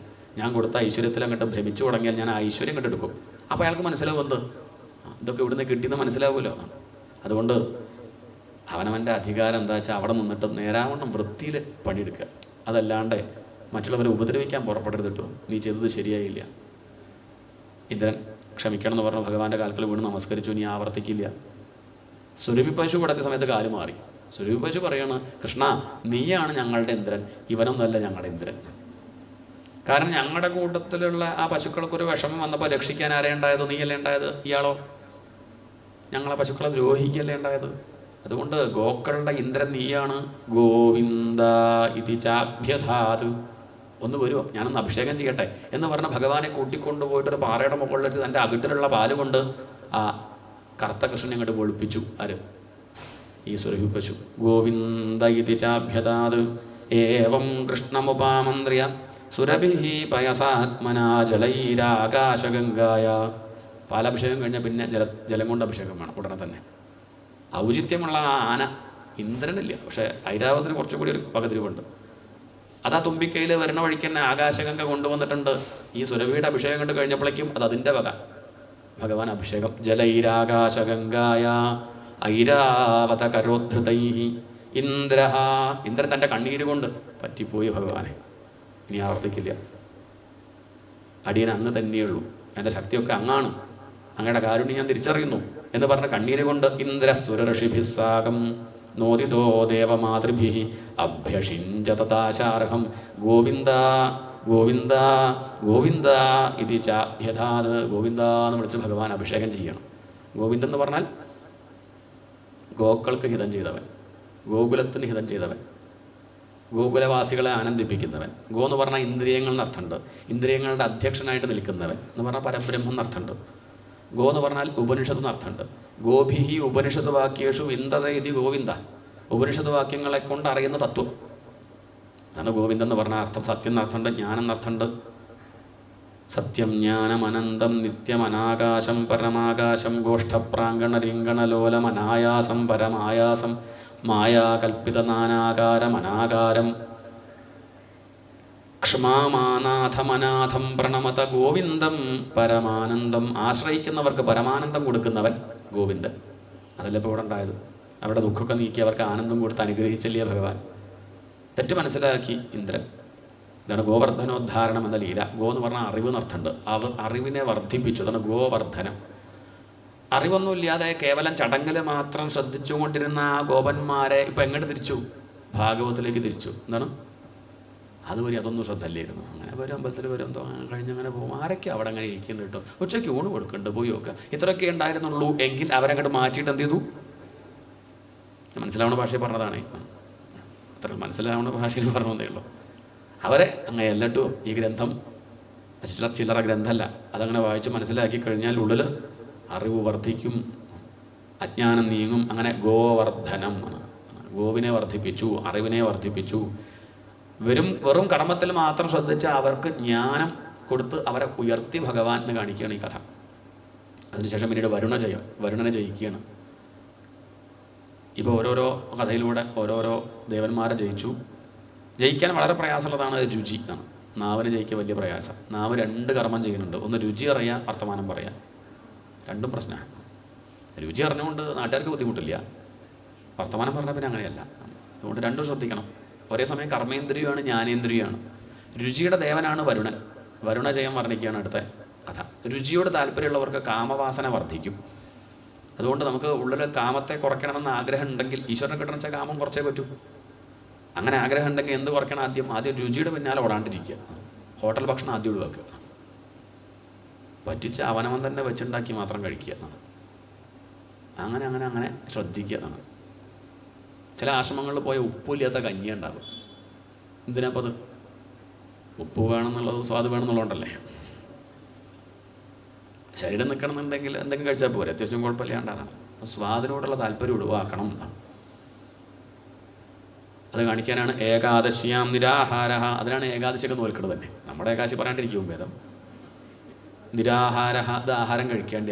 നന്ദഗോപുര ഏകാദശി മറ്റേ കഥ പറയാണ്, വരുണനെ ജയിക്കാൻ, ഉള്ളിലുള്ള രുചിയെ ജയിക്കാൻ വേണ്ടിയിട്ട് ആഹാരം കഴിക്കാണ്ടിരിക്കുകയാണ് വേണ്ടത്. ഇത് പറ്റില്ലാണ്ടെങ്കിൽ ലേശം കഴിച്ചോളൂ, ബോധം കെട്ട് വീഴുച്ചാൽ പിന്നെ കഴിക്കുന്നേ നല്ലത്. പക്ഷെ നമ്മുടെ ധാരണ ഉപ്പുമാവ് കഴിക്കേണ്ട ദിവസമാണ്.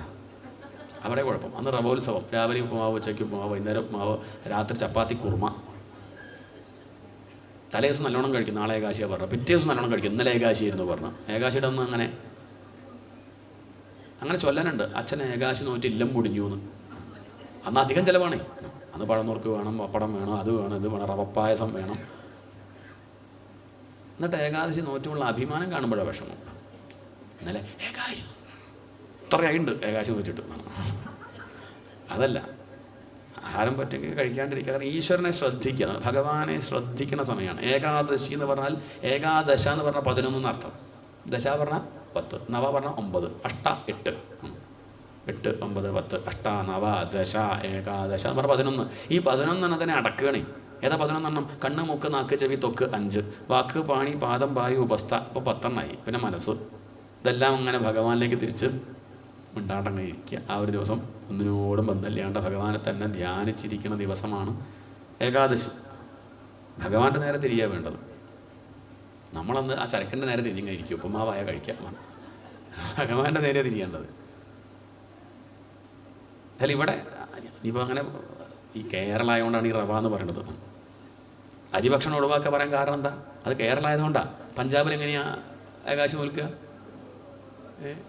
അവിടെ അരിയില്ല, അവർക്ക് എന്നും ഏകാശി വന്നാൽ നമ്മളേകാശി നോക്കുക. അങ്ങനെ നോക്കുകയാണെങ്കിൽ അത്രയുള്ളത്. കൂടുതലും ഇവിടെ അരിഭക്ഷണം ആയതുകൊണ്ട് അരിഭക്ഷണം ഒഴിവാക്കുന്ന പറഞ്ഞാൽ ആഹാരം കുറച്ച് കുറയ്ക്കുന്നു വിചാരിച്ചിട്ടുണ്ടാവും പഴയ ആളുകൾ. നമ്മൾ പിന്നെ ഇത് കുറച്ചുള്ള ഏർപ്പാടില്ലല്ലോ, ഇത് ഒഴിവാക്കിയുള്ള പരിപാടി നമുക്കില്ല. എന്നിട്ട് ചില മുത്തശ്ശിമാരൊക്കെ ഇങ്ങനെ റവയൊക്കെ നല്ലോണം കഴിക്കും. എന്നിട്ട് മലര് കഴിച്ചിട്ട് ചോദിക്കും, തിരുമേനി 2 മലർ അറിയാണ്ട കഴിച്ചു പോയി, ഏകാശി മുടങ്ങിയോ? 1 കിൻഡൽ ഉപ്പുമാവ് കഴിച്ച് മുടങ്ങാത്ത ഏകാശി ഇനിയിപ്പോൾ 2 മലര് കഴിച്ചാൽ മുടങ്ങി ഇങ്ങോട്ട് മുടങ്ങട്ടെ അല്ലേ പിന്നെ. അല്ല, അതാണ് ഈ ഒരു കഥ പറയണത്. ഏകാദശ്യാം നിരാഹാര, പറ്റെങ്കിൽ ഒന്നും കഴിക്കാണ്ടിരിക്കുക. ഇനി അതെ കഴിക്കാണ്ടിരുന്നാൽ ഭജിക്കാൻ വയ്യ, ഉറങ്ങിപ്പോച്ചാൽ തലേശനം കഴിച്ചോളൂ. അല്ല പഴമോ അല്ലേ ഇളനീരോ നിലവിൽ കഴിച്ചിട്ടാച്ചാൽ അങ്ങനെ, ഇനി ഒരു നേരം കഴിച്ചിട്ടാച്ചാൽ അങ്ങനെയൊക്കെ ആയിട്ട് ഭഗവാനെ ഭജിക്കുക, അതാണ് മുഖ്യം. ശ്രദ്ധ ഭഗവാനിൽ നിൽക്കണം. അങ്ങനെ അദ്ദേഹം ഒന്നും കഴിക്കേണ്ടിയിരുന്നു നന്ദഗോപര്. നല്ല വിശപ്പ് പിറ്റേ ദിവസം അദ്ദേഹം രാവിലെ ആകെ നോക്കിയില്ലേ, വരുണയാമം കഴിയുന്നതിന് മുന്നേ തന്നെ കുളിച്ചവൻ കഴിക്കാമല്ലോ. കരുതി കുളിക്കാൻ പോയി, വരുണഭൃത്യന്മാർ കൊണ്ടുപോയി, ID കാർഡ് നോക്കിയില്ല, ഭഗവാന്റെ അച്ഛനെ മനസ്സിലാക്കിയില്ല, അങ്ങോട്ട് കൊണ്ടുപോയി. ഈ വാർത്ത ഭഗവാൻ അറിഞ്ഞു. ഭഗവാൻ അങ്ങോട്ട് പുറപ്പെട്ട് വരുന്നുണ്ട്. വരുണനാകെ പരിഭ്രമായി. വരുണൻ കൊണ്ടുപോയിട്ട് നേരെ തൻ്റെ സിംഹാസനത്തിൽ അങ്ങോട്ട് ഇരുത്തി, നല്ല വസ്ത്രമൊക്കെ കൊടുത്തു, നല്ല ആസവമൊക്കെ കൊടുത്തു, കാലൊഴിഞ്ഞു കൊടുത്തുകൊണ്ടിരിക്കുക. ആരെ കാത്തിരിക്കുകയാണ്? ഇപ്പം വരും ഭഗവാൻ എന്ന് കരുതി കാത്തിരിക്കുകയാണ്. ഭഗവാൻ അങ്ങോട്ട് എത്തിയപ്പം കാൽക്കൽ വീണ് നമസ്കരിച്ചു. എൻ്റെ ഭൃത്യന്മാർക്ക് അറിയാണ്ട് പറ്റിയതാണ്, ക്ഷമിക്കണേ, സാരല്ല എന്ന് പറഞ്ഞ് ഭഗവാൻ തൻ്റെ അച്ഛനെയും കൊണ്ട് അങ്ങോട്ട് പൊന്തി വന്നു. ഇത്രയും കണ്ട സമയത്ത് ഗോപന്മാർക്ക് മനസ്സിലായി, ഈ നമ്മുടെ കൂടെയുള്ള കൃഷ്ണൻ സാധാരണക്കാരനല്ല. ഇതുവരെയും പല ലീലകളും കാണുമ്പോൾ അവർക്ക് അറിയാം, പക്ഷേ ഭഗവാന്റെ മായയിൽ വീണ്ടും പെട്ടുപോവാണ്. ഇതങ്ങോട്ട് കണ്ടപ്പോൾ അവർക്ക് മനസ്സിലായി, ഇനിയിപ്പോൾ അങ്ങനെ. നന്ദഗോപർ അവിടെ പിടിച്ചു നിർത്തി. എന്നിട്ട് ചോദിച്ചു, അന്ന് ആ ഗർഗാചാര്യയുടെ അങ്ങോട്ട് എന്താ പറഞ്ഞത്? ഞങ്ങളൊക്കെ പുറത്താക്കി അങ്ങ് വാതിലടച്ചില്ലേ? എൻ്റെ ഗോശാലയിൽ നിങ്ങളിങ്ങനെ കുശുക്കുണ്ടായിരുന്നല്ലോ, എന്താ അദ്ദേഹം പറഞ്ഞത്? അതിപ്പോൾ ഞങ്ങൾക്ക് അറിയണം.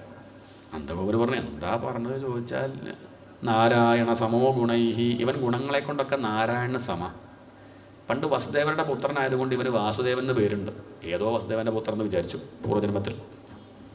ഇനിയിപ്പോൾ ഈ വസുദേവൻ്റെ പുത്രനാണ്. കുറേ പേര് മരിച്ചല്ലോ ഉണ്ണികൾ. അതിൽ 1 മരിച്ച് 2 തൻ്റെ മകനായിട്ട് ജനിച്ചതാവും നോക്കിയാണ് ആര് വിചാരിക്കുന്നത്. ഗർഗം പറയേണ്ടതൊക്കെ പറഞ്ഞിട്ടുണ്ട്, മനസ്സിലാക്കുകയാണെങ്കിൽ മനസ്സിലാക്കട്ടെ എന്നുള്ള മട്ടിൽ. പക്ഷെ അതൊന്നും നന്ദഗോപൻ അങ്ങനെ മനസ്സിലാക്കിയിട്ടില്ല. നാരായണ സമോ ഗുണൈഹി, നാരായണ സമം എന്ന് പറഞ്ഞാൽ എന്താ അർത്ഥം? ഭഗവാന് സമമായിട്ട് അറിയുള്ളൂ. അനുപമിതം കാലദേശാവധിഭ്യാം നിർമുക്തം നിത്യമുക്തം നിഗമശതസഹസ്രേണ നിർഭാസ്യമാനം. അനുപമിതം, ഉപമിക്കാൻ വേറൊന്നുമില്ല. ഭഗവാനെ പോലെ എന്ന് പറയാനില്ല.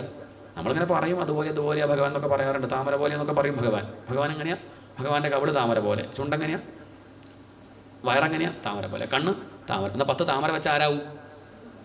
ഒന്ന് കണ്ട് ഫോട്ടോ എടുത്ത് നോക്കും. 10 താമര വെച്ചാൽ അയ്യേ, അതൊന്നും ഭഗവാനാവില്ല. അത് നമ്മൾ ഒരു സന്തോഷത്തിൽ പറയണു എന്നല്ലാണ്ട് ഭഗവാന് സമാണോ? ഉപമിക്കാൻ സാധിക്കില്ല. ഇത്രയും കണ്ട് കേട്ടപ്പോൾ അവർക്ക് മനസ്സിലായി, ആര്? ആ വൈകുണ്ഠനാഥനാണ് ഇപ്പം നമ്മുടെ കൂട്ടുകാരനായിട്ട് വന്നത്. ഇങ്ങനെ ഇരിക്കുമ്പം വൈകുണ്ഠല്ലേ പരമലക്ഷ്യം, അത് ചോദിക്കണ്ടേ ഭഗവാനോട്? ഭഗവാനെടുത്ത് വന്ന് ഗോപബാലന്മാർ പറഞ്ഞു, ഞങ്ങൾക്ക് വേണം കൃഷ്ണ വൈകുണ്ഠം. യോഗീശ്വരന്മാർക്ക് എത്രയോ കാലത്ത് തപസ് കൊണ്ട് കിട്ടണ വൈകുണ്ഠം ഇവർ വന്ന് ചോദിച്ചൊന്നും ഭഗവാൻ ആർക്ക് കൊടുത്തു? ആ കുട്ടികൾക്ക് നിങ്ങൾക്ക് വേണമെന്നുണ്ടോ? എന്നാ വൈകുണ്ഠം ഞാൻ തരാലോ എന്ന് പറഞ്ഞാൽ അവരെങ്ങോട്ട് തൊട്ടു. ഇനി കണ്ണ് തുറന്നോളൂ പറഞ്ഞപ്പോഴേക്കും അവരെവിടെ എത്തി? അവർ അനന്തപത്മനാഭൻ്റെ മുന്നിൽ അവിടെ അങ്ങനെ ചെരിഞ്ഞ് കിടക്കണുണ്ട് ആര്? വിഷ്ണു ഭഗവാൻ. കുറച്ച് നേരം അങ്ങനെ തൊഴുതു നിന്നു. അവർ നാമം ജപിക്കാൻ ഭജന പാടാൻ പുറപ്പെട്ടപ്പം കൃഷ്ണൻ പറഞ്ഞു, ഇവിടെ അങ്ങനെ നോക്കി മിണ്ടാണ്ട് അങ്ങനെ ഇരിക്കുക, അത്രയുള്ളൂ. അയാളെപ്പോഴും എണീക്കാൻ ചോദിച്ചു. അദ്ദേഹം എണീക്കുന്നു, അദ്ദേഹം അങ്ങനെ കിടക്കുകയുള്ളൂ. അല്ല, നമ്മുടെ കൂടെ കളിക്കാൻ വരും നിന്നെപ്പോലെ, അത് ഞാൻ തന്നെയുള്ളൂ. അതങ്ങനെയൊന്നും വരില്ല, അവിടെ അങ്ങനെ ഇരിക്കും. അപ്പോൾ അവരൊരു 10 മിനിറ്റ് കഴിയുമ്പോൾ പറഞ്ഞു, തിരിച്ചങ്ങോട്ടനെ പോയാലോ? എന്താണ്? ആരും അങ്ങനെ ഒന്നും വരെ പറഞ്ഞിട്ടില്ല. വൈകുണ്ഠത്ത് പോയവരൊക്കെ അവിടെ നിൽക്കുന്നല്ലാണ്ട് ഇവർ പറയണമെന്ന് തിരിച്ച് വൃന്ദാവനത്തിൽ തന്നെ ആക്കുക, അവിടെ തന്നെയാണ് ഭേദം, ഞങ്ങൾ അങ്ങോട്ടനെ ആക്കിയാൽ മതി എന്ന് പറഞ്ഞപ്പോൾ ഭഗവാൻ എന്നാൽ പിന്നെ തൊട്ടു. കണ്ണു തുറന്നോളൂ എന്ന് പറയലും അവരെവിടെ എത്തി? അവർ വൃന്ദാവനത്തിലെത്തി. സത്യം ജ്ഞാനമനന്തം യത് ബ്രഹ്മജ്യോതി സനാതനം യത് ഹി പശ്യന്തി മുനയഃ ഗുണാപായേ സമാഹിതാഃ. ആ സത്യം ജ്ഞാനം അങ്ങനെയുള്ള ആ വൈകുണ്ഠം ഋഷിമാർക്കൊക്കെ തപസ്സുകൊണ്ട് കിട്ടുന്നതാണ്. പക്ഷേ ഭഗവാന്റെ കാരുണ്യം കൊണ്ട് ഈ ഇടയച്ചക്കന്മാർക്ക് പെട്ടെന്ന് തന്നെ അത് കിട്ടി. പിന്നെ അവർക്ക് കൃഷ്ണൻ്റെ കൂടെ ഇരിക്കാൻ തന്നെയാണ് മോഹം. അതുകൊണ്ട് ഭഗവാൻ എന്ത് ചെയ്തു? തിരിച്ച് വൃന്ദാവനത്തിലേക്ക് തന്നെ അവരെ ആക്കി. അതൊരു വൈകുണ്ഠം തന്നെയാണ്. ഇനി ഗോപസ്ത്രീകൾക്ക് കൊടുക്കും ആ വൈകുണ്ഠം. ആർക്ക് കൊടുക്കും? ചിലരുടെ വിചാരം എന്താ, ഈ സ്ത്രീകൾക്ക് മാത്രം ഭഗവാൻ ആ രാസം കൊടുത്തു. ഇവർക്ക് കൊടുത്തു, അത് കാണിക്കാനപ്പോൾ അത് പറഞ്ഞത്. ഗോപാലന്മാർക്ക് കൊടുത്തു കഴിഞ്ഞു, അവർക്ക് മനസ്സിലാവുന്നത് പോലെ ആനന്ദം അവർക്ക് കൊടുത്തു കഴിഞ്ഞു. ഇനി ഗോപസ്ത്രീകൾക്ക് മനസ്സിലാവണമെന്ന് നൃത്തം വെക്കണം കൂടെ, അത് അവർക്ക് കൊടുക്കുകയാണ്. അവർ പക്വമതികളാണ്. ഇപ്പം അവർക്ക് ഒന്നിനോടും ആഗ്രഹമില്ല എന്ന് മനസ്സിലാക്കിയ ഭഗവാൻ അവർക്ക് ആ അനുഭവം ഉണ്ടാവണം. രാസം എന്ന് പറഞ്ഞാൽ രസത്തിൻ്റെ ഭാവം. എല്ലാവരും ആഗ്രഹിക്കുന്നത് ആനന്ദം വേണ്ടെന്ന് ആർക്കെങ്കിലും ഉണ്ടോ? സുഖം ഉണ്ടെന്നുണ്ടോ? നമ്മളൊക്കെ ജീവിതത്തിൽ ആഗ്രഹിക്കുന്നത് രസമല്ലേ? രസമില്ലെങ്കിൽ എണീറ്റ് പോവില്ലേ? പ്രഭാഷണം കേൾക്കാൻ രസം ഉണ്ടെങ്കിൽ ഇരിക്കും, ഇല്ലെങ്കിൽ എണീറ്റ് പോകും. അല്ലെങ്കിലോ ഉച്ചയ്ക്ക് കഴിക്കുമ്പോൾ രസം ഉണ്ടെങ്കിൽ ഇരിക്കും. അല്ല, എവിടെയോ ഒരു രസം ഉണ്ടാവണം, അല്ലാണ്ടിരിക്കൊന്നുമില്ല. എല്ലാ പണിയും ചെയ്യണത് രസാവാനാണ്. എന്നാൽ വാസ്തവത്തിൽ രസം എവിടെ ഇരിക്കുന്നത്? രസോ വൈ സഹ. ഉപനിഷത്ത് പറയുമ്പോൾ രസം വാസ്തവത്തിലിരിക്കുന്നത് ഭഗവാനിലാണ്. എന്ത് കിട്ടിയാലാണോ ആനന്ദമായിട്ടിരിക്കാൻ സാധിക്കുക അതിനെയാണ് രസം എന്ന് പറയുക. അത് പൂർണ്ണമായിട്ടുള്ളത് എവിടെ മാത്രമാണ്? ഭഗവാനിൽ മാത്രമാണ്. അല്ല, സീരിയൽ കാണുമ്പോണ്ടല്ലോ, സിനിമ കാണുമ്പോണ്ടല്ലോ, കുറ്റം പറയുമ്പോണ്ടല്ലോ എന്നാണെങ്കിൽ അതും വാസ്തവത്തിൽ ഏത് രസമാണ്? ഭഗവാന്റെ രസം അവിടെ തട്ടി ലേശം ഒന്ന് പ്രതിബിംബിച്ചതാ, അതന്നെ എത്ര രസം. മറ്റ് ലൗകികമായിട്ടുള്ള പല വിഷയങ്ങളും ചെയ്യുമ്പോഴുള്ള രസമുണ്ടല്ലോ, ആ രസം അത്രയേ ഉള്ളൂ. അത് ഭഗവാന്റെ രസം തന്നെയാണ്. അത് പ്രതിബിംബം എന്നാണ്. സൂര്യൻ അവിടെ ഉണ്ട്, നമ്മൾ കണ്ണാടി വെച്ചു, ഈ കണ്ണാടിയിൽ സൂര്യനെ കാണും. ആ പ്രതിബിംബം കൊണ്ട് വെളിച്ചൊക്കെ ഉണ്ടാക്കാൻ പറ്റില്ലേ? എന്നാൽ വാസ്തവത്തിൽ സൂര്യനെ അതല്ലേ? നേരിട്ട് അനുഭവിക്കും. ഈ ഇന്ദ്രിയങ്ങളിലൂടെ കിട്ടുന്നത് ഒഴിവാക്കും. നമ്മുടെ വിചാരം ഇന്ദ്രിയങ്ങളിലൂടെ മാത്രമേ സുഖാവുള്ളൂ. അല്ല, ഇന്ദ്രിയങ്ങളൊക്കെ അസ്തമിക്കുന്ന സമയമല്ലേ ഉറക്കം. ഉറക്കത്തിൽ എന്തുണ്ട്? ദുഃഖമായിട്ട് ആരെങ്കിലും ഉറങ്ങാറുണ്ടോ? എന്നാലും ഞാൻ സുഖമായിട്ട് ഉറങ്ങി. എന്തെങ്കിലും കണ്ടോ കേട്ടോ? ഒന്നുമില്ല. പിന്നെ എങ്ങനെ സുഖമായിട്ട് ഉറങ്ങിയെന്ന് മനസ്സിലായി? അത് പരദൂഷണം പറഞ്ഞോ? ഇല്ല. പിന്നെ എങ്ങനെ സുഖമായി? സീരിയൽ കണ്ടോ ഉറക്കത്തിൽ? ഇല്ല. പിന്നെ എങ്ങനെ പറയൂ? അതൊന്നും അറിയില്ല. സംഗതി സുഖമായിരുന്നു. ദേശമില്ല, കാലമില്ല, താൻ ആണാണോ പെണ്ണാണോ എന്ന് ഉറങ്ങുന്ന ആൾക്ക് അറിയില്ല. എത്ര വയസ്സായി നിശ്ചയില്ല, കൂടി ആരാ കിടക്കണമെന്ന് നിശ്ചയില്ല, ഒന്നും അറിയില്ല. പക്ഷെ എന്തുണ്ട്? സുഖമായിരുന്നു. എങ്ങനെ അറിഞ്ഞു? അതാ ചോദ്യം. അവിടെ തന്നെയാണ് സുഖം. അതൊന്ന് മനസ്സിലാക്കാൻ നമുക്ക് സുഖിക്കാൻ വേറൊരാളുടെ ആവശ്യമില്ല, വേറൊരു വസ്തുവിൻ്റെ ആവശ്യമില്ല. ഒന്നും കഴിക്കണമെന്നോ കുടിക്കണമെന്നോ തൊടണമെന്നോ ഒന്നുമില്ല. ഉള്ളിലുണ്ട് ഈ ആനന്ദം എന്നുള്ളത് തിരിച്ചറിഞ്ഞിട്ട് ജാഗ്രത അവസ്ഥയിലും അത് മനസ്സിലാക്കി കഴിയും. അതിൽ ശ്രദ്ധിക്കൂ. പക്ഷെ ജാഗ്രതയിൽ നമ്മൾ ശ്രദ്ധിക്കാൻ വിട്ടുപോവാണ്. രസം ഇരിക്കുന്നത് ഭഗവാനിലാണ്, അതറിയില്ല. അവനവല്ല രസം ഇരിക്കുന്നത്, പക്ഷെ അത് അറിയണില്ല.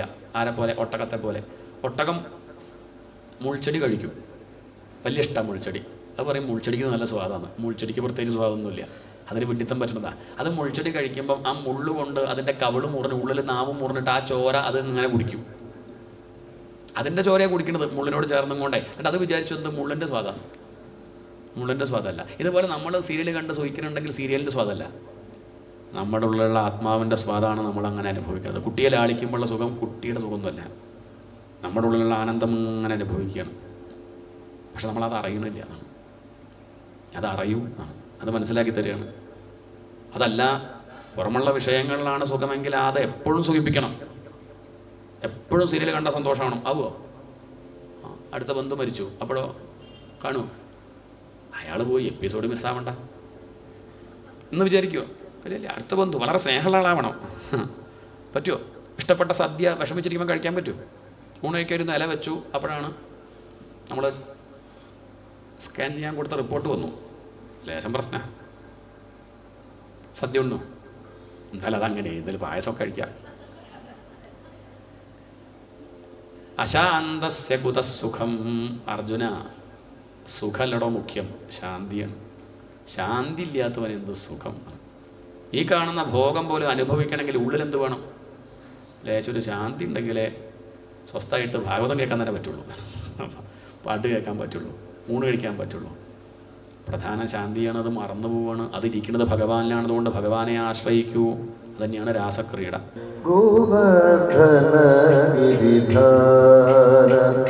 ഗോവിന്ദ ഗോകുലപാല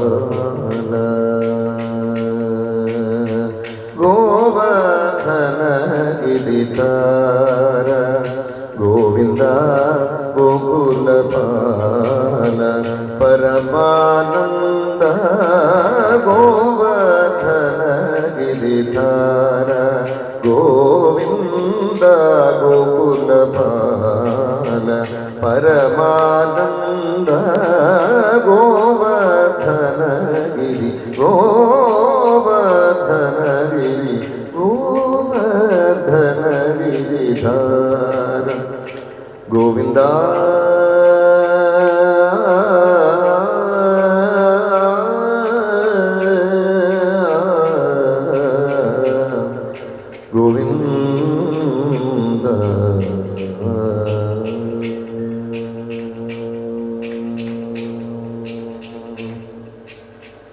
ശ്രീവത്സാങ്കിത ശ്രീകൗസ്തുഭധര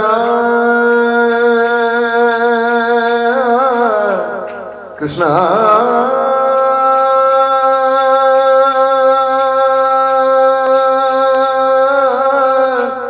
കൃഷ്ണ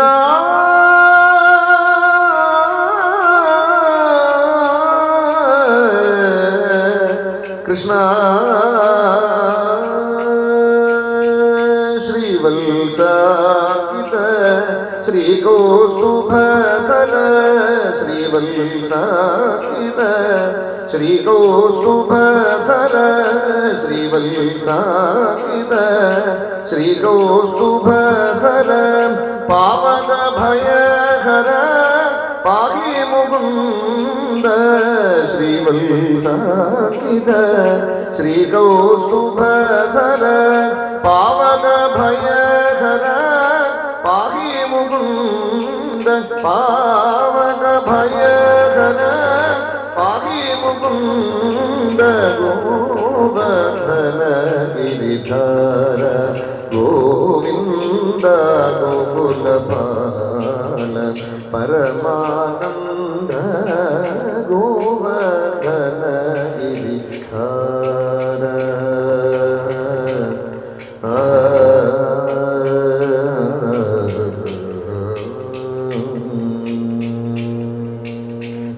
പാലിത സുരരിപോ പദവൃന്ദ പാവന ചരിത്ര പരഭൃതകന്ദ പാവന സുരരിപോ പദവൃന്ദ പാവന ചരിത്ര പരഭൃതകന്ദ നാട്യരസോൽക്കട നാനാഭരണ നാട്യരസോൽക്കട നാനാഭരണ നാട്യരസോൽക്കട നാനാഭരണ നാരായണ തീർത്ഥാങ്കിത ചരണ നാട്യരസോൽക്കട നാനാഭരണ നാരായണ തീർത്ഥാങ്കിത ചരണ നാരായണ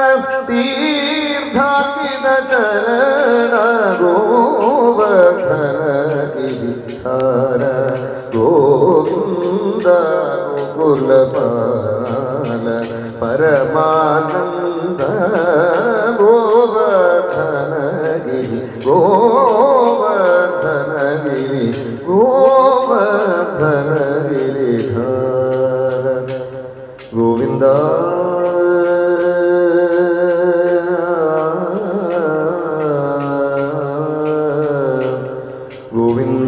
ഗോവിന്ദ